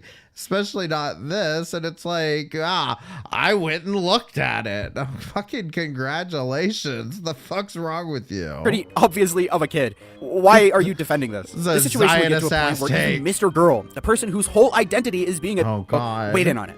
Mr. Girl agreed that it was a kid, saying, "It has a child's head and torso and a teenager's legs. It is definitely a sexualized drawing of a minor. I must rule in favor of Bo Blacks." Despite everyone pointing out how he was 100% in the wrong and even giving evidence to back up their claims, Tipster claimed Rum did nothing wrong and he would die on that hill. He would immediately defend his stance by going on a ton of live streams. First appearing on a Doc on the Radio stream, saying that it only looked like a kid because it was stylized art. That's right. If you were to actually look at the profile of the person that posted that particular image, they have done stylized art of characters that are clearly adults in nature in similar art styles. It's clearly stylized art. Like, I can empathize with the notion that, like, obviously it's animated. Obviously it's not a real child. But like I said, this is just one of those things that you really need to, like, take to a therapy session. Like, it's okay to admit that you have a problem. You don't need to justify everything that you do in your life. Masturbating to drawings is a sign to just break down and pay for a happy ending from someone. True. I think you would get less shit from buying a prostitute. I mean, look at Hassan. He didn't get any shit for buying prostitutes. Thing about dying on hills is you can just go to another hill. What do you mean by stylized? Meaning all the characters are done in the same art style. So looking like kids? I mean, to you it looks like kids, but like just because you think something is a kid doesn't mean it's a kid. I mean, by that logic, you can make the same argument that 24-year-old reality star, who everybody says. I was just about to fucking bring this up. Okay, I was just about to bring this up because I got into somebody on Twitter about this, where it was like this girl was dating this reality star. I don't know the name or what, but this girl like has a condition where she looks like she's like 12.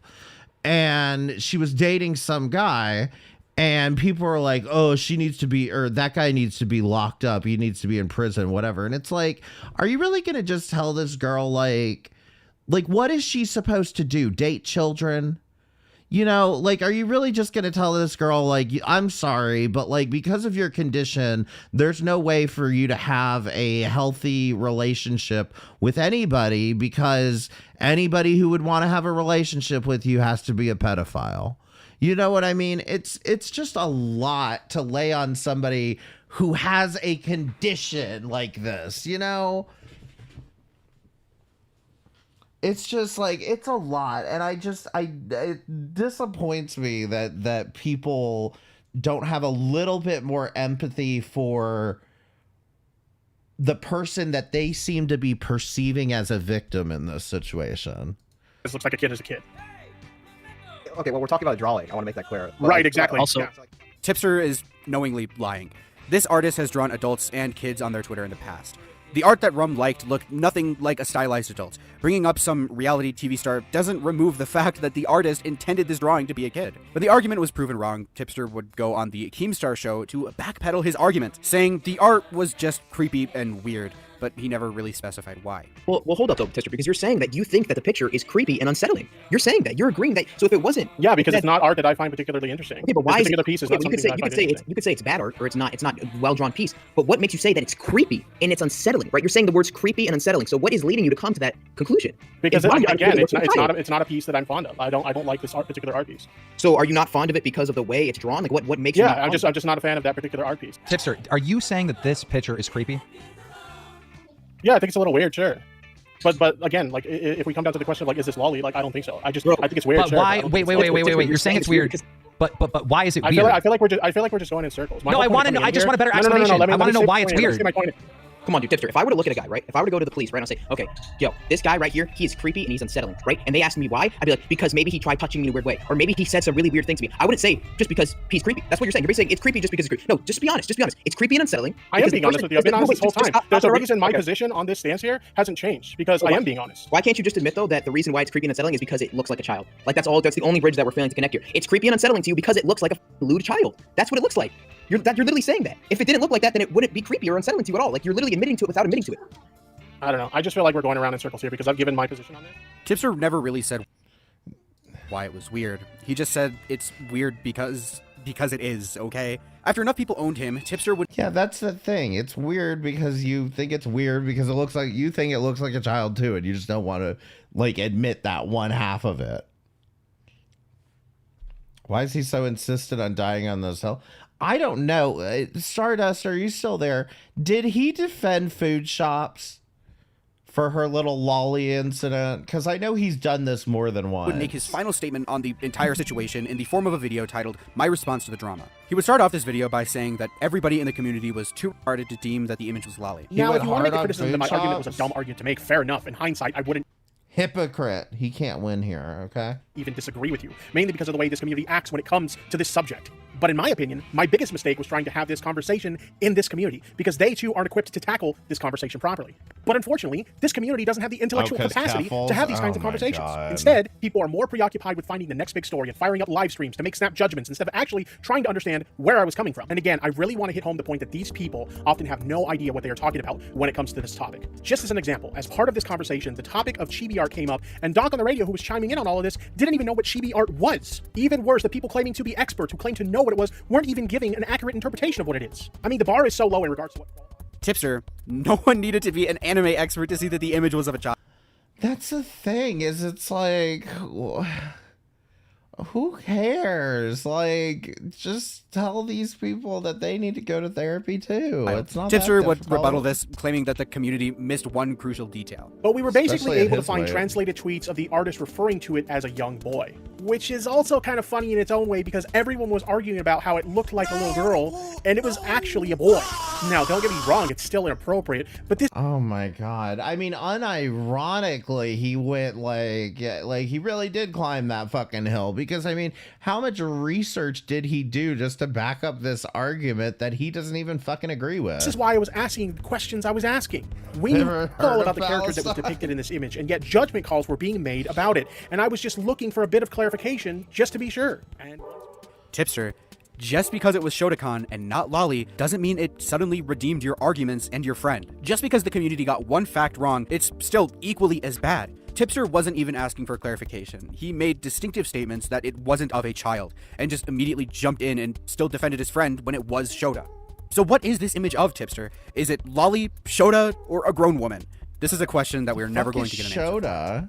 At the end of this video, he said he was done with the community. Look, I understand backing up a friend, but come on, Tipster, this whole thing was indefensible. Tipster was done with this community because people were calling him out for defending a woman for liking lolly, and when he was repeatedly proven wrong, he just ran. The women Tipster surrounds himself with often gets him in trouble. Tipster says that he defends all of his friends, but why defend someone for liking Shota this hard? At this point, Tipster has claimed that he's leaving the community for the 10th time. Many would not even take this seriously. It's literally just the boy who cried wolf over and over and over again. But this next drama would cement his departure. It's just like... You don't have to have an opinion on everything, and you don't have to, Jesus Christ. I'll never understand straight people. Seems you're in a bad way. Ain't no woman. Says you ain't no woman. Ain't no woman. Oh, come on. Not this song. That was kind of a bit much. You didn't need to use this song. Y'all, this video has only been up for 22 hours. I don't know if it's going to stay up, though. 41, 42, 43. Close. At this point, Tipster's What song is it? You Ain't No Woman, because Keffels is transgender. Career was spiraling downhill. No one really respects him, he constantly gets made fun of every single day, and worst of all for him, everyone now thinks he's a... I mean, look, if that's the jab you want to make, it was a good one, but I'm not going to endorse that. So, for defending Shotokan, Tipster really had two choices here. Either change for the better, disavowing his previous actions, and getting rid of all the e-girls he surrounds himself with, or just quit commentary altogether and start over in an even worser community. Guess which one Tipster chose? After the rum drama was over, Tipster moved away from the commentary community, calling it toxic, transitioning to covering lefty politics, doing a complete 180 of his opinions in the process. He was still friends with Augie, Nick, and Boblax. You think that Tipster is being funded by the Keffels GoFundMe? I would believe it. Isn't that GoFundMe still up? Actually, that's right. Mudahar, I don't think Mudahar donated it. Maybe he did, but somebody donated under Mudahar's name. During this time, however, he made a new friend with a person you wouldn't expect Tipster to hang out with. Keffels. It's unknown how they even became friends, but it's likely that after hearing Tipster was done with the commentary community, Keffels started acting like she was his friend, trying to gain his trust. Anyway, this friendship came 100%, because when Keffels started getting noticed by the commentary community, it was like right after the whole Drop Kiwi Farms debacle, they were wanting to talk to her and like have her on and shit, and she was more than happy to try to like weasel in and try to like be cool with these people because they just wanted dirt from her. But like she was trying to get in cool with like Keemstar and not so much Augie. He didn't really give her much of a chance, but there was somebody else and I can't remember. Was it Flamenco? I don't remember, but she was definitely trying to like schmooze her way into the commentary community for some reason. And I wouldn't be surprised if this was all just like an after effect of it. Came off as a bit odd, as Tipster already said, he couldn't really handle toxicity anymore. Yet, he became friends with Keffels, a person who's known for celebrating an old man getting cancer, a person who also falsely accused people of and a person who goes after the community like every single month for saying edgy jokes. Not to mention, she allegedly stole 100k from her GoFundMe lawsuit. All in all, this person is someone who will snake anyone if she doesn't like them. Keffels was arguably more toxic than anyone in the commentary scene, and the community he was moving to was arguably more toxic than the commentary scene. Willing to ruin people's lives if they have one bad take about trans people. The only saving grace for Tipster in this situation was that this community hated commentary as well, making it seem like a sanctuary for him. So you can probably see where a conflict of interest happens here, when he's friends with both Keffels and the commentary scene. During this time, Keffels constantly tried to create wedges between him and the commentary community. At first, they didn't work, with Tipster defending his friends, but after a while, it eventually did. I'll give you the context of this drama, so it doesn't drag. In June, Boblax accidentally leaked his alt-Twitter account, Throbbing Horse, on livestream. This account was meant to view tweets from people who blocked Boblax while simultaneously making edgy jokes in the process. Immediately after he leaked the account, many I'm pretty sure this was when I was watching Tipster, was during the Throbbing Horse cock fucking thing. Community members would screenshot posts, sharing them around, just to laugh at them. However, this laughter was swiftly ended. Yeah, she wanted to get people to help her narrative and back her up in her attack on the farms. Yeah, exactly. And that's why, and at the same time, I think like Diorio and all them wanted to get her, try to get information from her specifically because they knew it was going to be easy to expose her later on. But that's the thing is like, even with all the shit that came out about her recently, it's like, bitch, like it takes like 10 minutes of research on the farms and you would have known all that.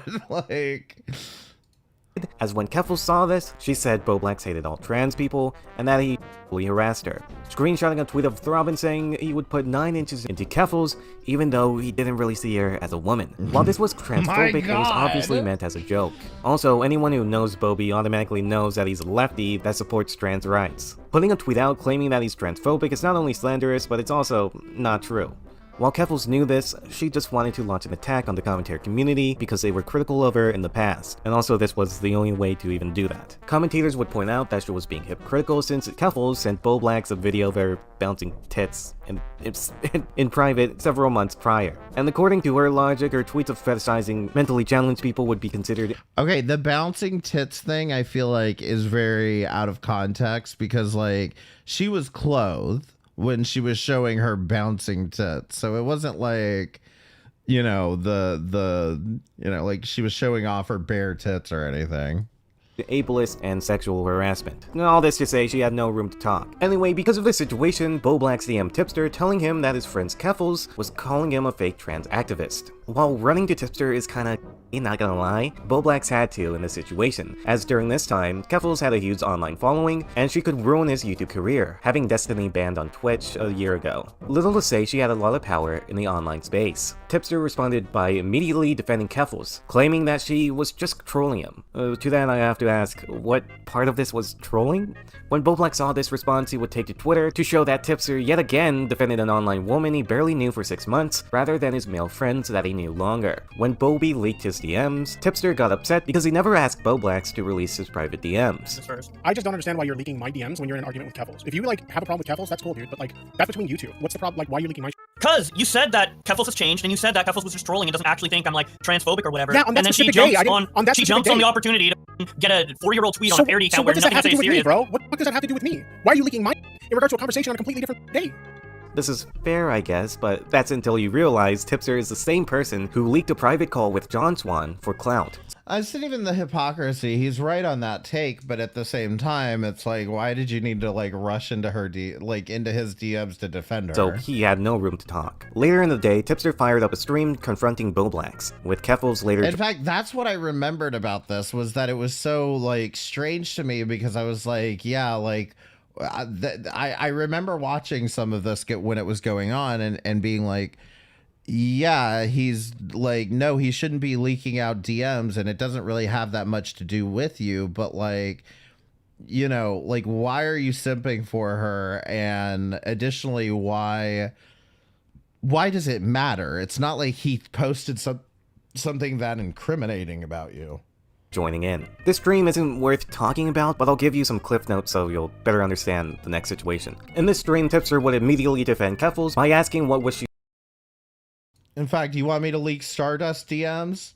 Stardust DMs? Here you go. Stardust leaked. You know, if it's not that important, Supposed to think when she saw these tweets advising her. I mean, you literally have a tweet on your alt account where you're talking about like trans women aren't real women, but you still f the shit out of them. What It's a joke tweet, and right under that I have a joke Biden. I have a Joe Biden. I understand but like you can understand they're that all she would be random. I wasn't upset even playing a Wait, what? I said I can understand that you saying it's a joke, but like you can understand why she would be upset about it, right? No, I can't, because we've had in-depth conversations about trans allyism in DMs and stuff like that, and she's just going out of her way to attack me for no reason. She wants So why me don't to you be have a transphobic. conversation with her about it? Why do you gotta drag me into this? Because you dragged yourself into this, and you went into my DMs and said that Keffels is just trolling and doesn't. Because she think was I'm just trolling you transphobic. that day. You're trying to conflate a completely different conversation that happened back in May with something that's happening now. That was Those are directly related. They're not though. First off, Tipster, you can't really criticize Bo Blacks for making slightly jokes when you yourself were making these same exact jokes for 3 crusty long years. According to your logic, these girls Little that you've whore. DM'd or like even like replied to could come out and say that you were harassing them by saying that. Would they be justified? No, because those tweets were made as jokes. If that's what we're gonna call them anyway. Anytime Bo Blacks would defend himself, Tipster would go, well, yeah, that's fair, but what about how Keffels felt? Dude, who cares how Keffels felt? Why are you defending your friend who you know isn't transphobic? Why are you defending someone you would have considered as toxic a year ago? Final cliff note of this stream. When the debate was over, Keffels would have a conversation with Tipster, saying that the commentary community have been mean to him for far too long, and that they just wanted to make an example out of him. I found it interesting that like when it came to the topic of like Leafy, he starts because he doesn't want to weigh in because he knows like if he weighs in, this is gonna end up on like RFC or something. Yeah, like it could potentially like rock the boat. And these things happen. I can speak from this from experience where like I'll have a different take on something than the rest of the group. And it's like, oh, Tipster's like a retard. And that becomes like a conversation for like a week or whatever of like Tipster had this bad take that we disagree with. So these things happen. Well, that's why, and I've said this before, I think that's why they treated you the way that they did. Like they want to make an example of people who they perceive as stepping out of line. I mean, I can be completely honest now, looking at certain situations. There's like certain topics that I had a different opinion of than the guys. And I just, rather than kind of sharing my different opinion and dealing with like, well, am I really in the mood to get like on because I think differently than them? I just didn't touch the topic at all. There were topics I stayed away from because I'm just like, I don't want to deal with that right now. So yeah, but you went on about the lolly topic, so you know, in the past that's definitely happened. Like, I'd rather have a bad opinion that people didn't like that I stood by, as opposed to picking and choosing based on like you know, what everybody else is going to think about it. This conversation gives us some insight on how Tipster feels. Basically, now he kind of feels like the commentary people were just mean for him for having takes that they just disagreed with. Which is kinda true, but not for the reasons he would like you to believe. With every controversy I've covered so far, it's come to be expected that his takes are a bit unreasonable, whether it be on lolly, online relationships, or even still dating. Almost every time he's always wrong. It's not that commentators want to own Tipster, it's that Tipster has takes that are easy to dismantle. It's not that they just want to be mean to him just because. In any case, this stream just made Tipster look even worse, looking like a loser and a hypocrite, leading many to see Tipster's hypocrisy, defending a person he barely knows rather than his friends, who he knew for years. While I would have considered this commendable, I guess, Boblax literally did nothing wrong. Keffals is just trying to ruin his career and reputation. She's objectively like the bad guy in this situation. Anyway, a day later, commentary streamer Augie RFC would cover this situation on live stream. He basically criticized Tipster and Keffals for being dishonest and hypocritical in the situation. This criticism went on for like an hour until Keffals joined on stream. When she joined, instead of addressing any of Augie's critiques of her in the Boblax situation, she immediately pivoted by calling Augie transphobic. That doesn't make any sense. Well, because you said trans women aren't women, but I fish out on law on account that nobody saw. Really? Because it's an act like that's harm, that's I want violence. to talk about you, so you think pronouns Oh, are you want to bullshit change now? the You're subject? going to start So you're going to misgendering change people? the subject now because you can't answer for I'm not your failed changing the subject. You're going over old Boblax. news, and you're trying to dissect a conflict that was... See, and I saw this one for sure where she was like, "Oh, now you think pronouns are bullshit," because he was saying like before she came on, like very very directly, like that he was like, "You and your bullshit pronouns, blah blah blah," and like he wasn't being transphobic. It was very similar to the whole argument of like, you know, I don't respect you, so why would I respect your fucking pronouns, effectively. They had a back and forth for like 30 minutes, with both calling the opposing side a victim, with Keffals crying about the chat being mean also. Anyway, Tipster would later join in to defend himself, expressing that Augie shouldn't cover this situation because the drama was already over. So Keffals has now fled a call from me and called Tipster for backup. This is some really cool stuff right here. What's going on? What's up, Tipster? Long time no talk. How you doing, man? I'm doing great, man. How are you? I'm doing wonderful tonight. What I'm trying to understand is why are you guys so pissed about this when Boblax isn't even pissed about this? The It whole doesn't point of me matter. I'm allowed to commentate the over whole whatever point of the me. fuck No, you can commentate on whatever you want, but I'm telling you, like, it seems like you're more about something that Boblax isn't even upset Whoa, about. Tipster, you can use that language like that. What the fuck is that about? Why are you upset over something that Boblax is upset about? It doesn't matter if Boblax is upset about it. I'm allowed to commentate. Yeah, and he used the F word. Whatever the fuck. No, that's fine. But like Boblax and I had a conversation this morning. That's our word, Tipster. And he's like, yeah, dude, you know, I don't really see a problem like what you did or whatever. Like, you know, you were trying to mediate. That's the whole point of this. We were mediating a conversation. So you guys are making a big deal, making it seem like I backstabbed Boblax or something, when the whole purpose of that conversation was just to mediate a conversation between him and Keffals. That's irrelevant to me. It doesn't matter what Boblax thinks. I'm allowed to commentate. So you don't actually have an argument. You don't actually have an argument. No, my argument is I'm allowed to commentate over whatever the fuck I want. If this politics place, whatever you want. I just don't understand why like this is such a big deal when the person who's Are supposed you really sitting there as a commentary YouTuber going, "What's the big deal, man?" What are you saying, dude? Like that's nothing. I also like how you like told your audience about like the so you lost that point, situation. just pivot to something else. But okay, let's hear. No, I'm just saying like I like how you told your audience. This argument doesn't make any sense since anyone should cover whatever they want, no matter how recent it is. Anyway, when that argument didn't work, he claimed that the community was only mad that he left because he became friends with Keffals. Right now. Can I ask you a question about something? Why is it that when I left the commentary community back in February, you guys didn't give a fuck, but all of a sudden you found out I'm friends with Keffals, now it's a problem? Because you started tagging me saying that my community is the reason that you left and they made you want to fuck yourself. That's crazy. This is not only a bad opinion, but it's objectively false. The community was mad at Tipster for being vague on why he hated the community. Here's the thing about Tipster. Anytime he says the community is mean, he never really states the reason. He's always vague. For example, a few months before this, Augie confronted Tipster for saying that the community made him want to kill himself. During this confrontation, Tipster didn't give an answer to why it was toxic. He never really said the specific reason. Was it the people? Was it the YouTubers? Was it Keemstar? Or was it the Spurgs? He gave no answer then. It seemed like he didn't know why. However, in the present stream, he suddenly gave out all the reasons why the community was hateful. See, and I do kind of remember this part of it too, where it was like he wouldn't like really talk about what his hang up was about why he was quote leaving the commentary community. I don't believe in any way that he's left anything, but either way that he's, you know, upset with the commentary, but wouldn't actually like specify it. Again, I mean, I tend to think it's valid. I don't think he owes anybody a goddamn explanation, but like when you harp on and on about it, yeah, eventually like people maybe you should answer people's questions. I mean, your community's cancerous. Like, why would I want anything to do with it? You clearly want to talk about it. I actually have a question for you. So why wouldn't you, when I was asking for examples of what my community has done to you, why would you bring up the example that, quote unquote, when you went on Dead on Dave Stream, my community was like digging up your wife's Instagram? Why'd you make that argument? Even though I made that argument on Dead on Dave Stream in like November. Because I was trying to like leave civilly with you guys. Like I wanted to go my own way. But I didn't want to conversation. But you don't answer. You asked me a question. I'm trying to answer it. I was trying to leave this community civilly. Like, hey, you know what? I'm going to go my own way, but I don't want any beef with you guys. And you guys couldn't have it that way. I you had asked to turn you it into a what the fuck my community did, and you couldn't answer. You had no argument.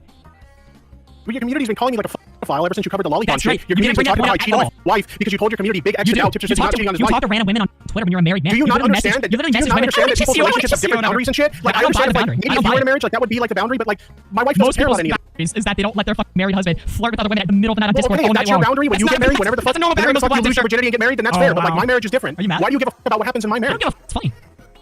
So what the fuck is... Why is he suddenly going aggro?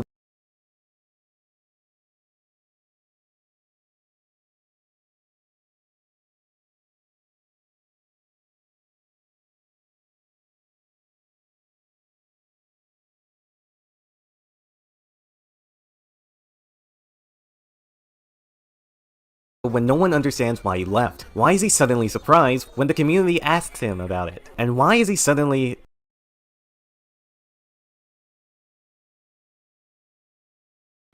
God damn it, was I muted that entire time? I'm gonna say it again. Why is he over here whining about the community causing him to be suicidal, but then when he's confronted with somebody else who is actively suicidal and has the medical records that he has been suicidal, like actually been in the hospital from that, and he's got how he acts towards that kind of person, but then he's gonna sit here and be like, oh, like you guys may be suicidal in the fucking commentary community. Come on. The other thing that I said was, why are there so many clips of Destiny interspersed in this fucking video? What is that about? Explaining. He's forthcoming now, but why? Like, I will say this much, okay? I will say this much. It seems like all of these commentary channels are in bed with DGG, okay? There, I said it. Not then. Here's my theory. Tipster didn't really have the balls to say what he actually felt, because maybe he thought if he said anything negative, he would lose his connections, losing viewership in the process. Because after all, people only watched Tipster when there was a commentator on stream. However, now that he had Keffals, he could show his true colors and show his true feelings, willing to lose the connections. This debate didn't go well, with Tipster later leaving, burning the bridge in the process. An hour later, Keffals would get one last hurrah by posting Boblack's BLM song, calling him racist for saying the N-word whenever he was a teenager. This tweet was literally an hour after she said she had no problem with Boblax. Also, Boblax said he... When was this? And aren't they still friends? Even on her. He wasn't even on stream. Well, it would seem that despite claiming to care about friendships, Tipster was willing to blindly follow and defend Keffals, and burn bridges from the people who made his career. This stream would mark the end of Tipster's friendships with commentary, with everyone in the community thinking that he was a loser, and with him and Keffals thinking that everyone was toxic. You might think that Tipster moving to a new community would be a fresh new start for him. No one knows who he is, so he could start anywhere. He could make sure that he wouldn't do the same mistakes that landed him into his heat, and become a well-known trans activist or something, I don't know. Well, this would be nice. It's simply not reality. Let me explain. Whoa, okay, Jack, like, let's calm down with the let's get the audio balances here, please. Oh god, I'm afraid it's gonna be loud. Okay. It's the final part of this video, the political saga. This saga has a few dramas in it, and is the epitome of everything wrong with Tipster. I've been sharpening up my points just for this section, so let's begin. To keep this section different from all the rest, I'll focus on answering a few questions. What is the state of Tipster's channel? What is his current stance on Lolly? What does he now think of commentary? And how has he changed? Let's start with the first question. Ever since quitting commentary, Tipster's channel has been on the decline. While before he had a consistent viewer count of 10,000k for each and every video, now he can barely even reach 2,000 views. This fall off happened for multiple reasons. Reason 1. The topics he covers are kinda weird. This is pretty obvious if you take a glance at the current state of his channel, covering anything from trans breast milk to Kellogg's being gay. While covering strange and obscure things makes for a good video, the way he covers these things is kinda stale, leading to the next reason. Yeah, I'd have to argue. Like, I'm definitely enjoy the weird, the weird niche topics. Reason number 2. His content is boring. Despite having a channel with 100,000 subscribers, Tipster almost always fails at making engaging content with interesting commentary, with most of his videos being unedited stream segments of him reading an article with the occasional "that's crazy dog" input, followed by 30 seconds of silence and Now see, I want you to understand something. This is why I hate the tribalism of all of these communities on YouTube, is because, like, if you actually sat through and watched Tipster streams, like, they were always like this, with him just, like, playing a video and just, like, every few minutes, "that's crazy," or just, like, hitting his fucking soundboard. There was just nothing to it. It was just, like, you know, at some point it just becomes content theft, you know? And it was just like, it was so fucking boring. And that's the reason why I unsubscribed from him, was because his content was just genuinely fucking boring. And like, I would rather everybody be judged on the idea of like how good their content actually is versus this annoying shit where all of the people that get ahead do so by networking. Soundboards. Anytime he gives out his actual opinions, he's always making basic points. The final reason is reason number 3. Tipster always plays political team sports.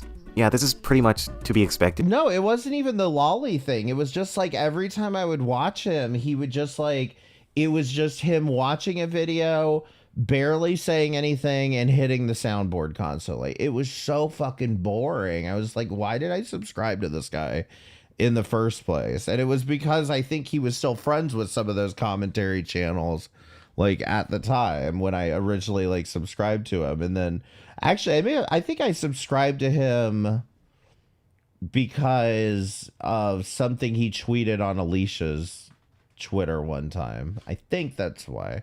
But either way, it was just like, once I like really was watching him, I was like, that what is this guy fucking doing? Like whenever he fucking say something. Move to the Keffels community. Almost always, no matter what situation he may cover or may even be in, he always chooses this side to defend. This side being the LGBTQ and liberal community. Look, I'm not saying this is a bad thing. You can defend whatever political stance you want. Frankly, I don't really care. But as we already know, Tipster always tends to have a habit of defending wrong takes for people he either respects or likes. And this next situation is— oh god, the quartering is just the fucking worst. Holy shit. That guy's awful. The epitome of everything we've covered so far.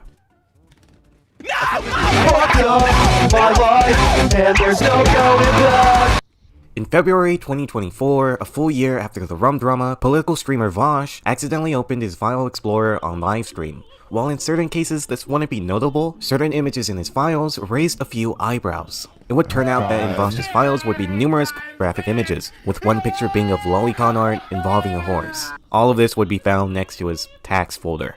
This situation would immediately blow up, with thousands of tweets talking about this situation, with many highlighting the fact that Vosh had a history of defending CP and arguing in favor of pedophilic topics. While some would claim that these takes were to combat other people's thoughts and were just metaphors, these claims become very worrisome when he literally had lolicon on his hard drive next to his folder of his taxes. Not making— oh, Tipster, you gonna do it again, aren't you? Only time Tipster even crossed my radar was a clip of him being drunk on stream and projectile vomiting out of nowhere.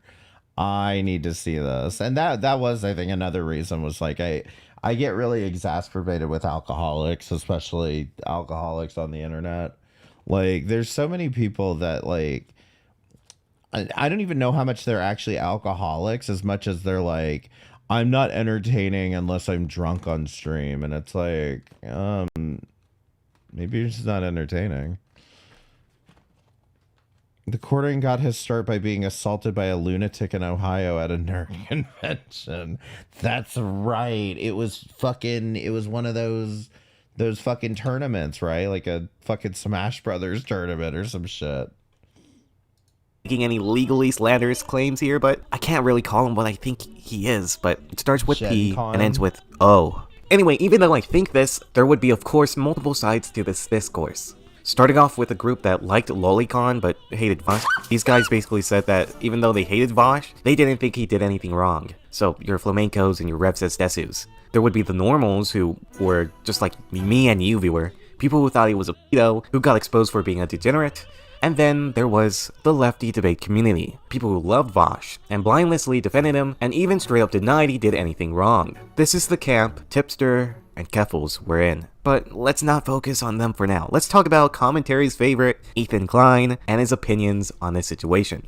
A few days before we even get too much into this, I will tell you straight up with the whole Vosh thing, like, it's like, it was, in fact, the same take that I've already given, which is that, like, I don't think you're doing anything like necessarily inherently like illegal or anything, and I don't think anybody should be calling Vosh a pedo for having been watching Lolly and all that. But like, I definitely think it's one of those moments where it's like, you should fucking go to goddamn therapist. Like, you need to go tell a therapist, hey, I'm looking at some fucked up shit, and like, what do I do? Like, not, you know what I mean? Like, it's ridiculous to me that I don't know that you don't just see that, like, I don't know, no self-awareness, I guess that's all I can say. Drinking on stream thinking they're providing quality content, is that the definition of insanity, or a sign to log off and attend a meeting?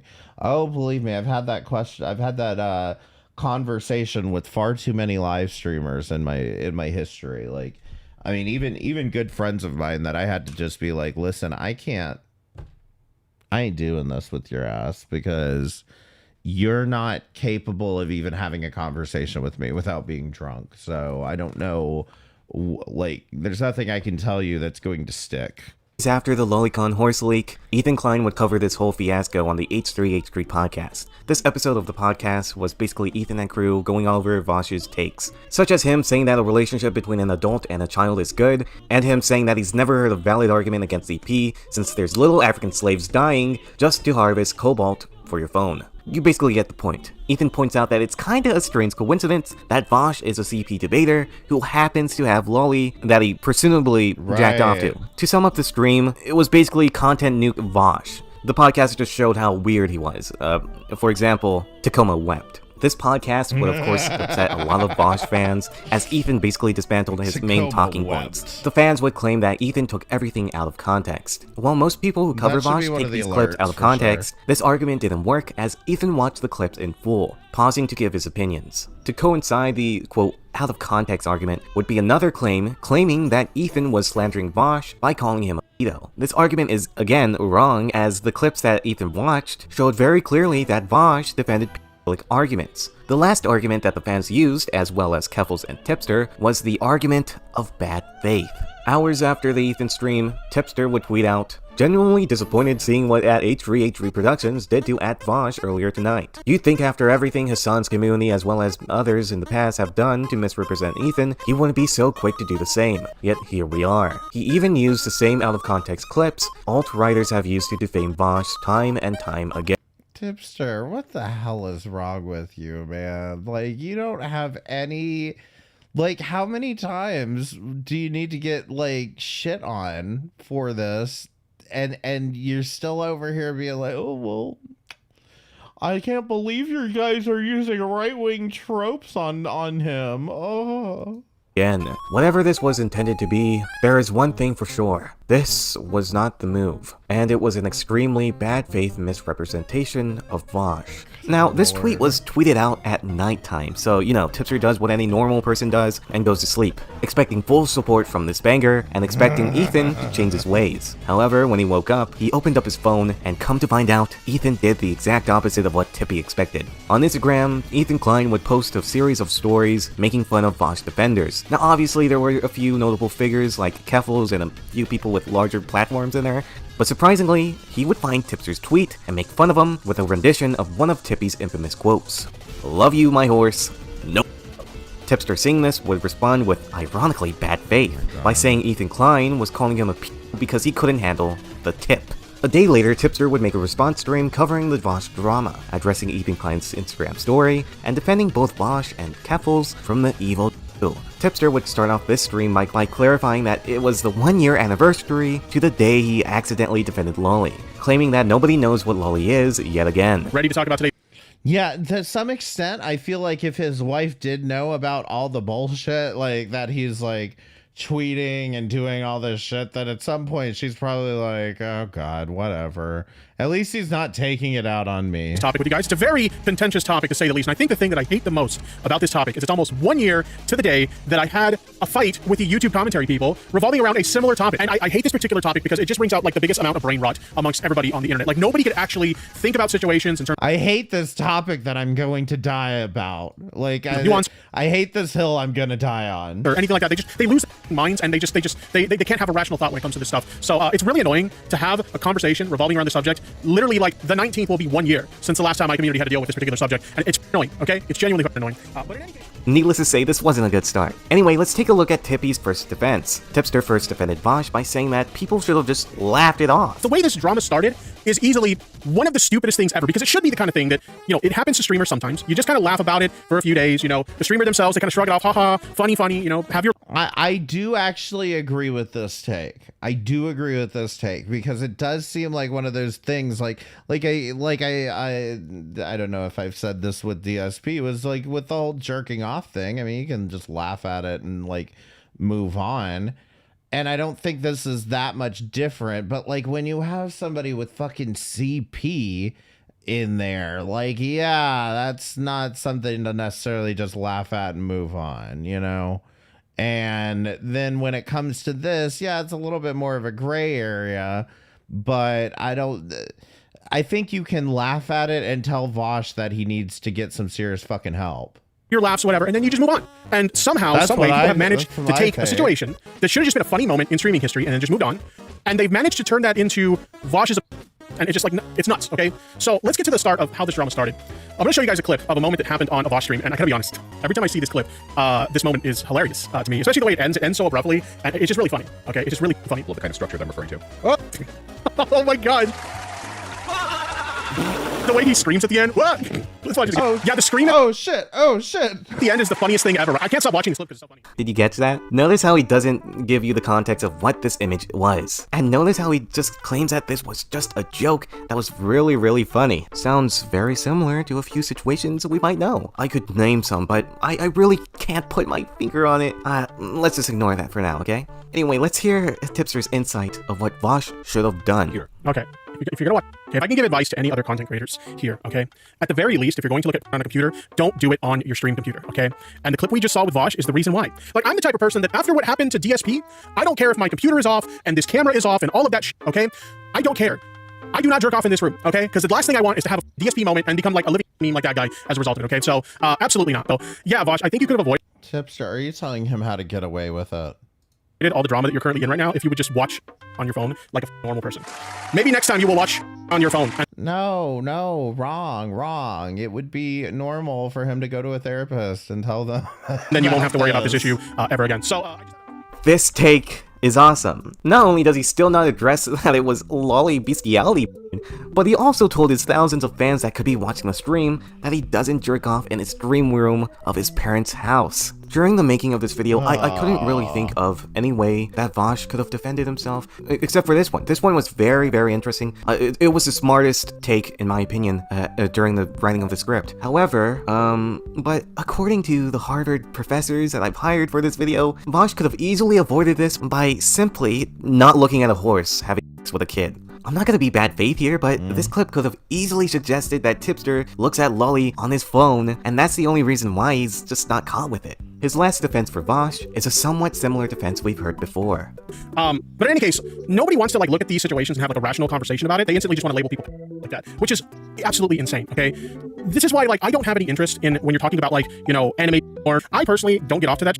And I would encourage people to avoid that stuff. Because especially when you're talking about like anime stuff, you could look at like an art piece of something and it looks totally fine to you on the surface. Like it looks like it's nothing suspect about the image at all. And then you look into the lore of the character and suddenly you find out it's like Encourage? How about don't do it? Like, this isn't like...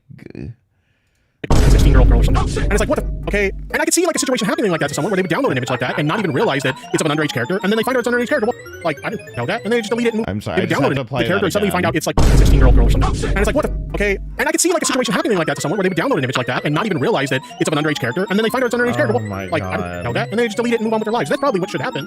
But And that's why you shouldn't be jerking off to animations. on the internet, it doesn't happen that way. If you've had any engagement whatsoever with that type of material, people instantly, well, you're just, well, but like the internet doesn't think that way. The internet is constantly on a witch hunt to identify, one reason or another to hate someone or one reason or another to attack someone. And so when they see situations like this, it's not just, oh, you know what, this person, they could have downloaded that image by accident, it's no big deal. No, you're just instantly because you downloaded this image. Anyway, I kind of went on a tangent there, but like this is what I'm talking about. Where nobody can have a rational discussion about this shit. It's always grab the torch and pitchforks and let's cancel someone and let's put labels on them that don't apply. It's very Why would he say? You could literally make that take without trying to justify the lolly. That's it. You can make that exact take without trying to justify it. This. No one accidentally downloads and stumbles on lolly. This is literally the worst defense I've seen so far. But anyway, while I would have loved to cover each and every storyline in this drama, this is an argumentative video, so I'm not gonna do this for the sake of brevity or whatever it's called. Instead, I'm just gonna cover the lolly aspects of this story, since the following is pretty self-explanatory. I'll just explain it right now. This whole stream blows up, he gets hit on by Ethan, and then Tipster and Keffels accuses Hila Klein of millions of Arab children while serving the Israeli army under 20 years ago. And then eventually, I heard, says the legend, Vosh's gallery was full of AI-generated art, meaning he had to specify those were minors when giving the prompt.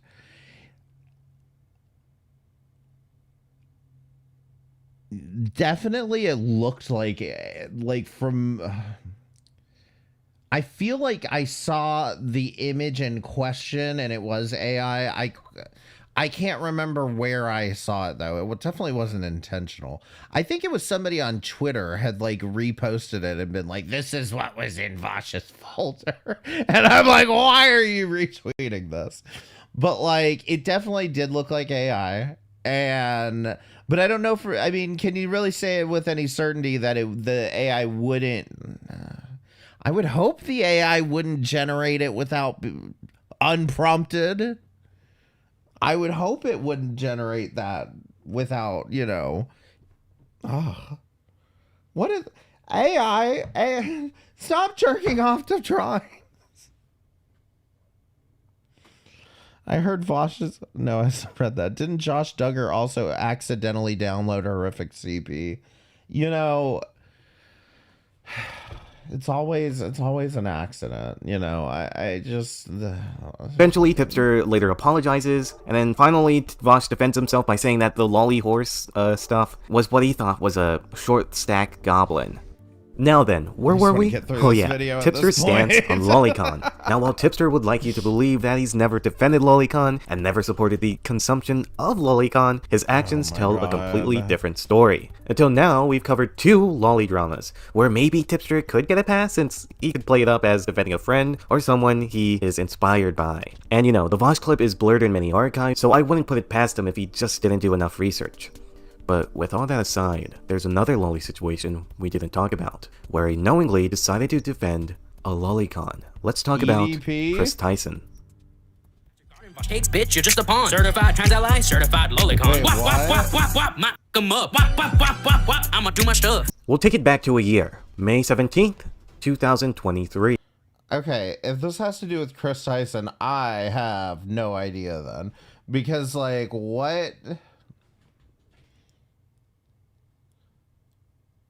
I don't know, in April 2023, Chris Tyson, a well-known member of the MrBeast crew, came out as gender non-conforming, later clarifying that she was transgender. While there would be those who showed full support, there would be others who would dig up past tweets to on Chris, since they disagreed with their transition. While most of the time I think people who do this are extremely gay, there was something interesting that the opposing side found. These guys found that Chris Tyson has a history of supporting a well-known artist named Shadman. Shadman, for those who don't know, is an artist known for their drawings disguised as edgy art.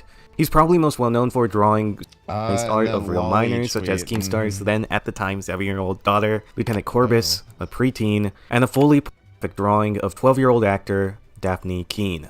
Little to say, this guy is an actual pedophile who draws these drawings for other pedophiles as well. So what is Chris Tyson's relationship with Shadman? Well, in 2017, Chris commissioned art from Shadman. This commissioned art was a stylized image of a clearly underage girl with a Queen of Spades tattoo. When news came out about Chris owning Lolicon What? Beth mentioned from a known Lolicon artist, people would call this out, with many disavowing Chris. However, despite everyone dogpiling on Chris, there would be one man who would stick up to all the haters, who would try to redeem Chris and prove that this was just an overreaction. It's of course Tipster. How does he always manage to stumble upon defending Lolicon this much? I don't know. Must be a very huge coincidence. But wasn't this all really old shit? Like, her tweet was, like, very old. I know that much. And then I guess posted artwork from... But when did she post this? Like, when did she post this?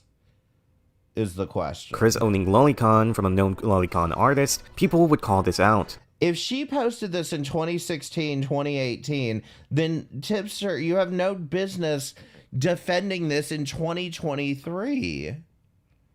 Like, that's what bugs me about this, is it's like, why, what you know, at this point, what, like, the reaction's going to be. So, like, why come on here to defend something from 5 years, 6 years, whatever, however many years ago,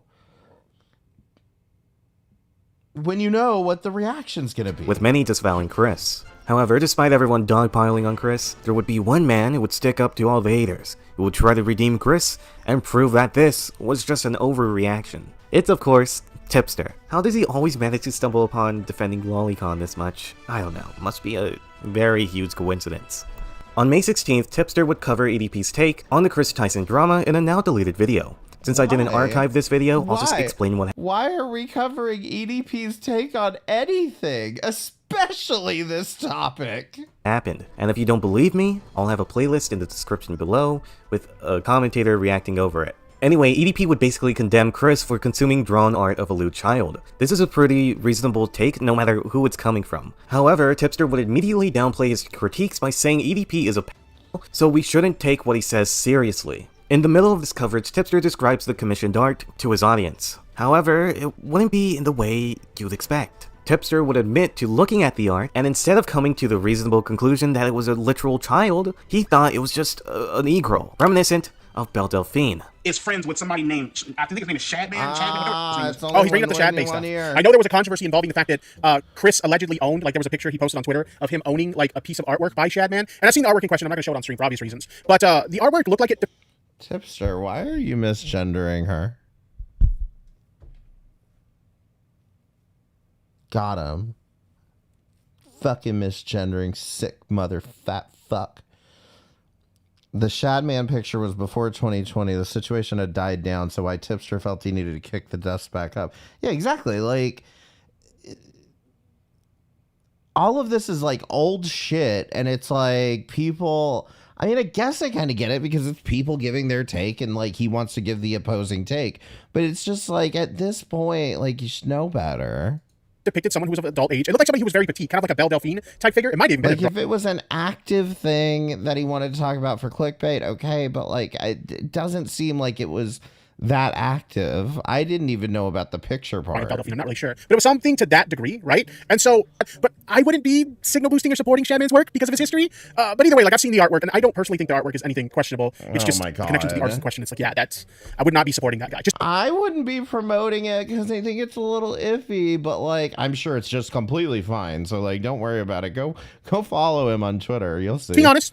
You know, originally during this video, I went with the narrative that Tipster might have just been severely retarded, not knowing who to defend and jumping into situations with no knowledge. An easy mistake, I thought. But now with this Chris Tyson coverage, I believe Tipster knows what he's doing and is defending the irredeemable because he himself isn't redeemable. After this video's release, he would apologize for this take. Ooh, low self-esteem projection. And private the video, saying that he again accidentally defended Lolly. However, I think he just said this because he got backlash. Nobody happens to accidentally defend Lolly 3 times. And I'm just gonna bring this up right now. This Accidentally. didn't just happen 3 times. There are multiple examples of him doing this time and time again. When Lyrics got into lolly drama, Tipster defended Lyrics by saying the community, again, didn't know anything about lolly. Let's go forward into a future stream. Even though Tipster says he doesn't defend the creation of lolly-type art, he would defend Vosh by saying he knew what he meant when Vosh used the short goblin defense, since his friend draws similar stuff. The goblin defense is hilarious, though. It is pretty hilarious.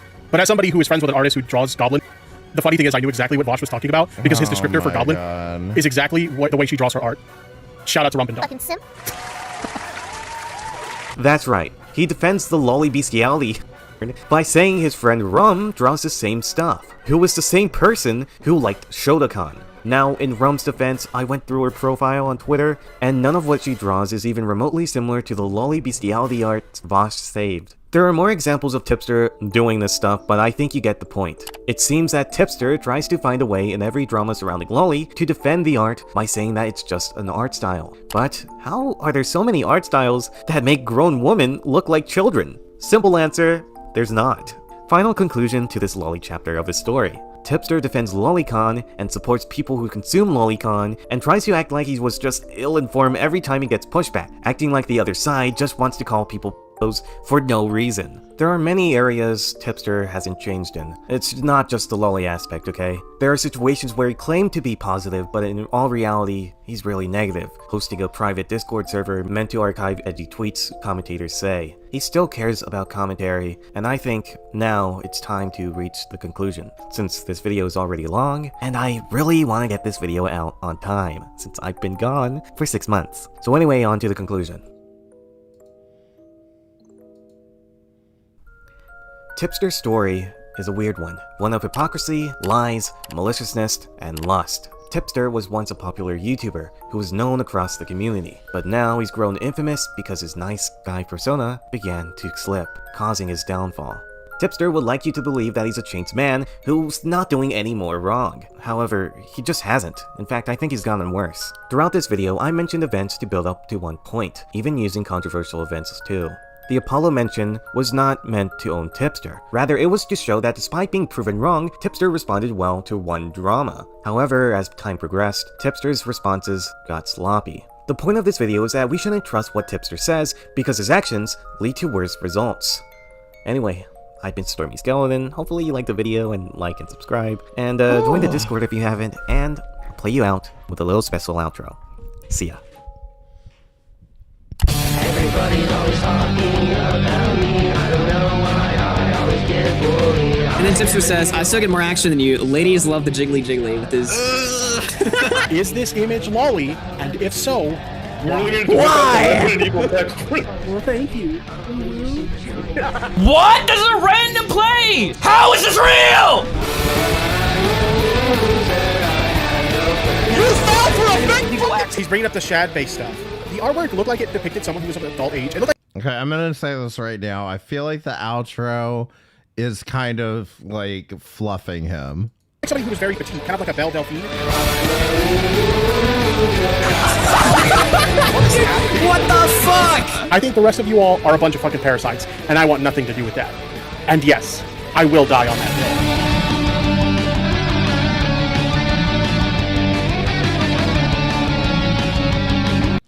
Definitely could have saved some time with quite a bit of things here. Like this situation could have been chopped probably in half.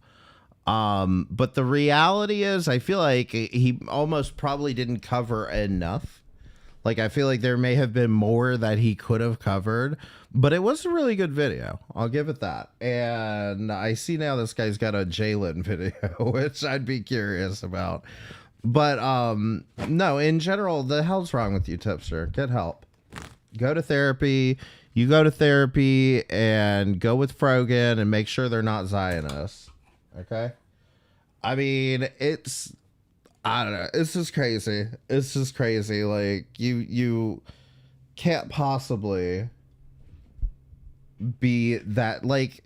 After the first time, okay, maybe you fall into it a second time, but after the second time, You can't be stupid enough to not just like be like, you know what? I was wrong in the past. Stop watching Lolly. Okay? Stop watching animated shit in general, you sick, degenerate fucks.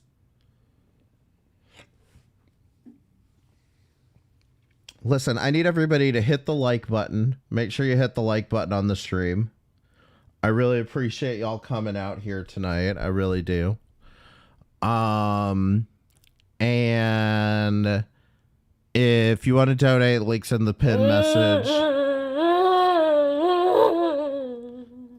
You're gay, as in homosexual, but like, that's not a problem or anything. I totally support that and I have gay friends and stuff. No Diddy. Listen, as long as we all watch normal porn, I think we could all find world peace finally. All the situations could have been summarized quicker, and he definitely could have included several more situations that further drive the point of Tipster being an issue. Yeah. I mean, it's like I said, I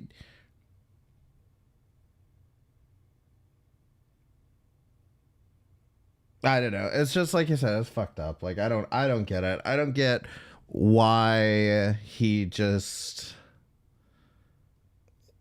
like, it's like where Frogan was clout hungry and clout thirsty, it's like Tipster is friendship thirsty. You know what I mean? Relationship thirsty. Like he just wants to be BFFs and la la la with everybody, and it's like that's just not how it works, Tipster. Just that's not how it works, and like you don't need to grasp anywhere that you can just to make friends. Anyway, I've got to get out of here. Tip link in the pin message. Go get you a coldest water bottle. The link's in the description.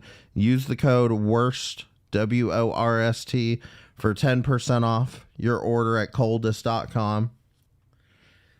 And I don't know when I'm going to stream again on here. I don't know. I might stream again here soon, but I just wanted to wait for something to come up for me to actually stream about, and this Tipster doc was here, and I wanted to talk about the Stardust video, which make sure you go like the Stardust video too, by the way, because because I may have had a little bit of a hand in that.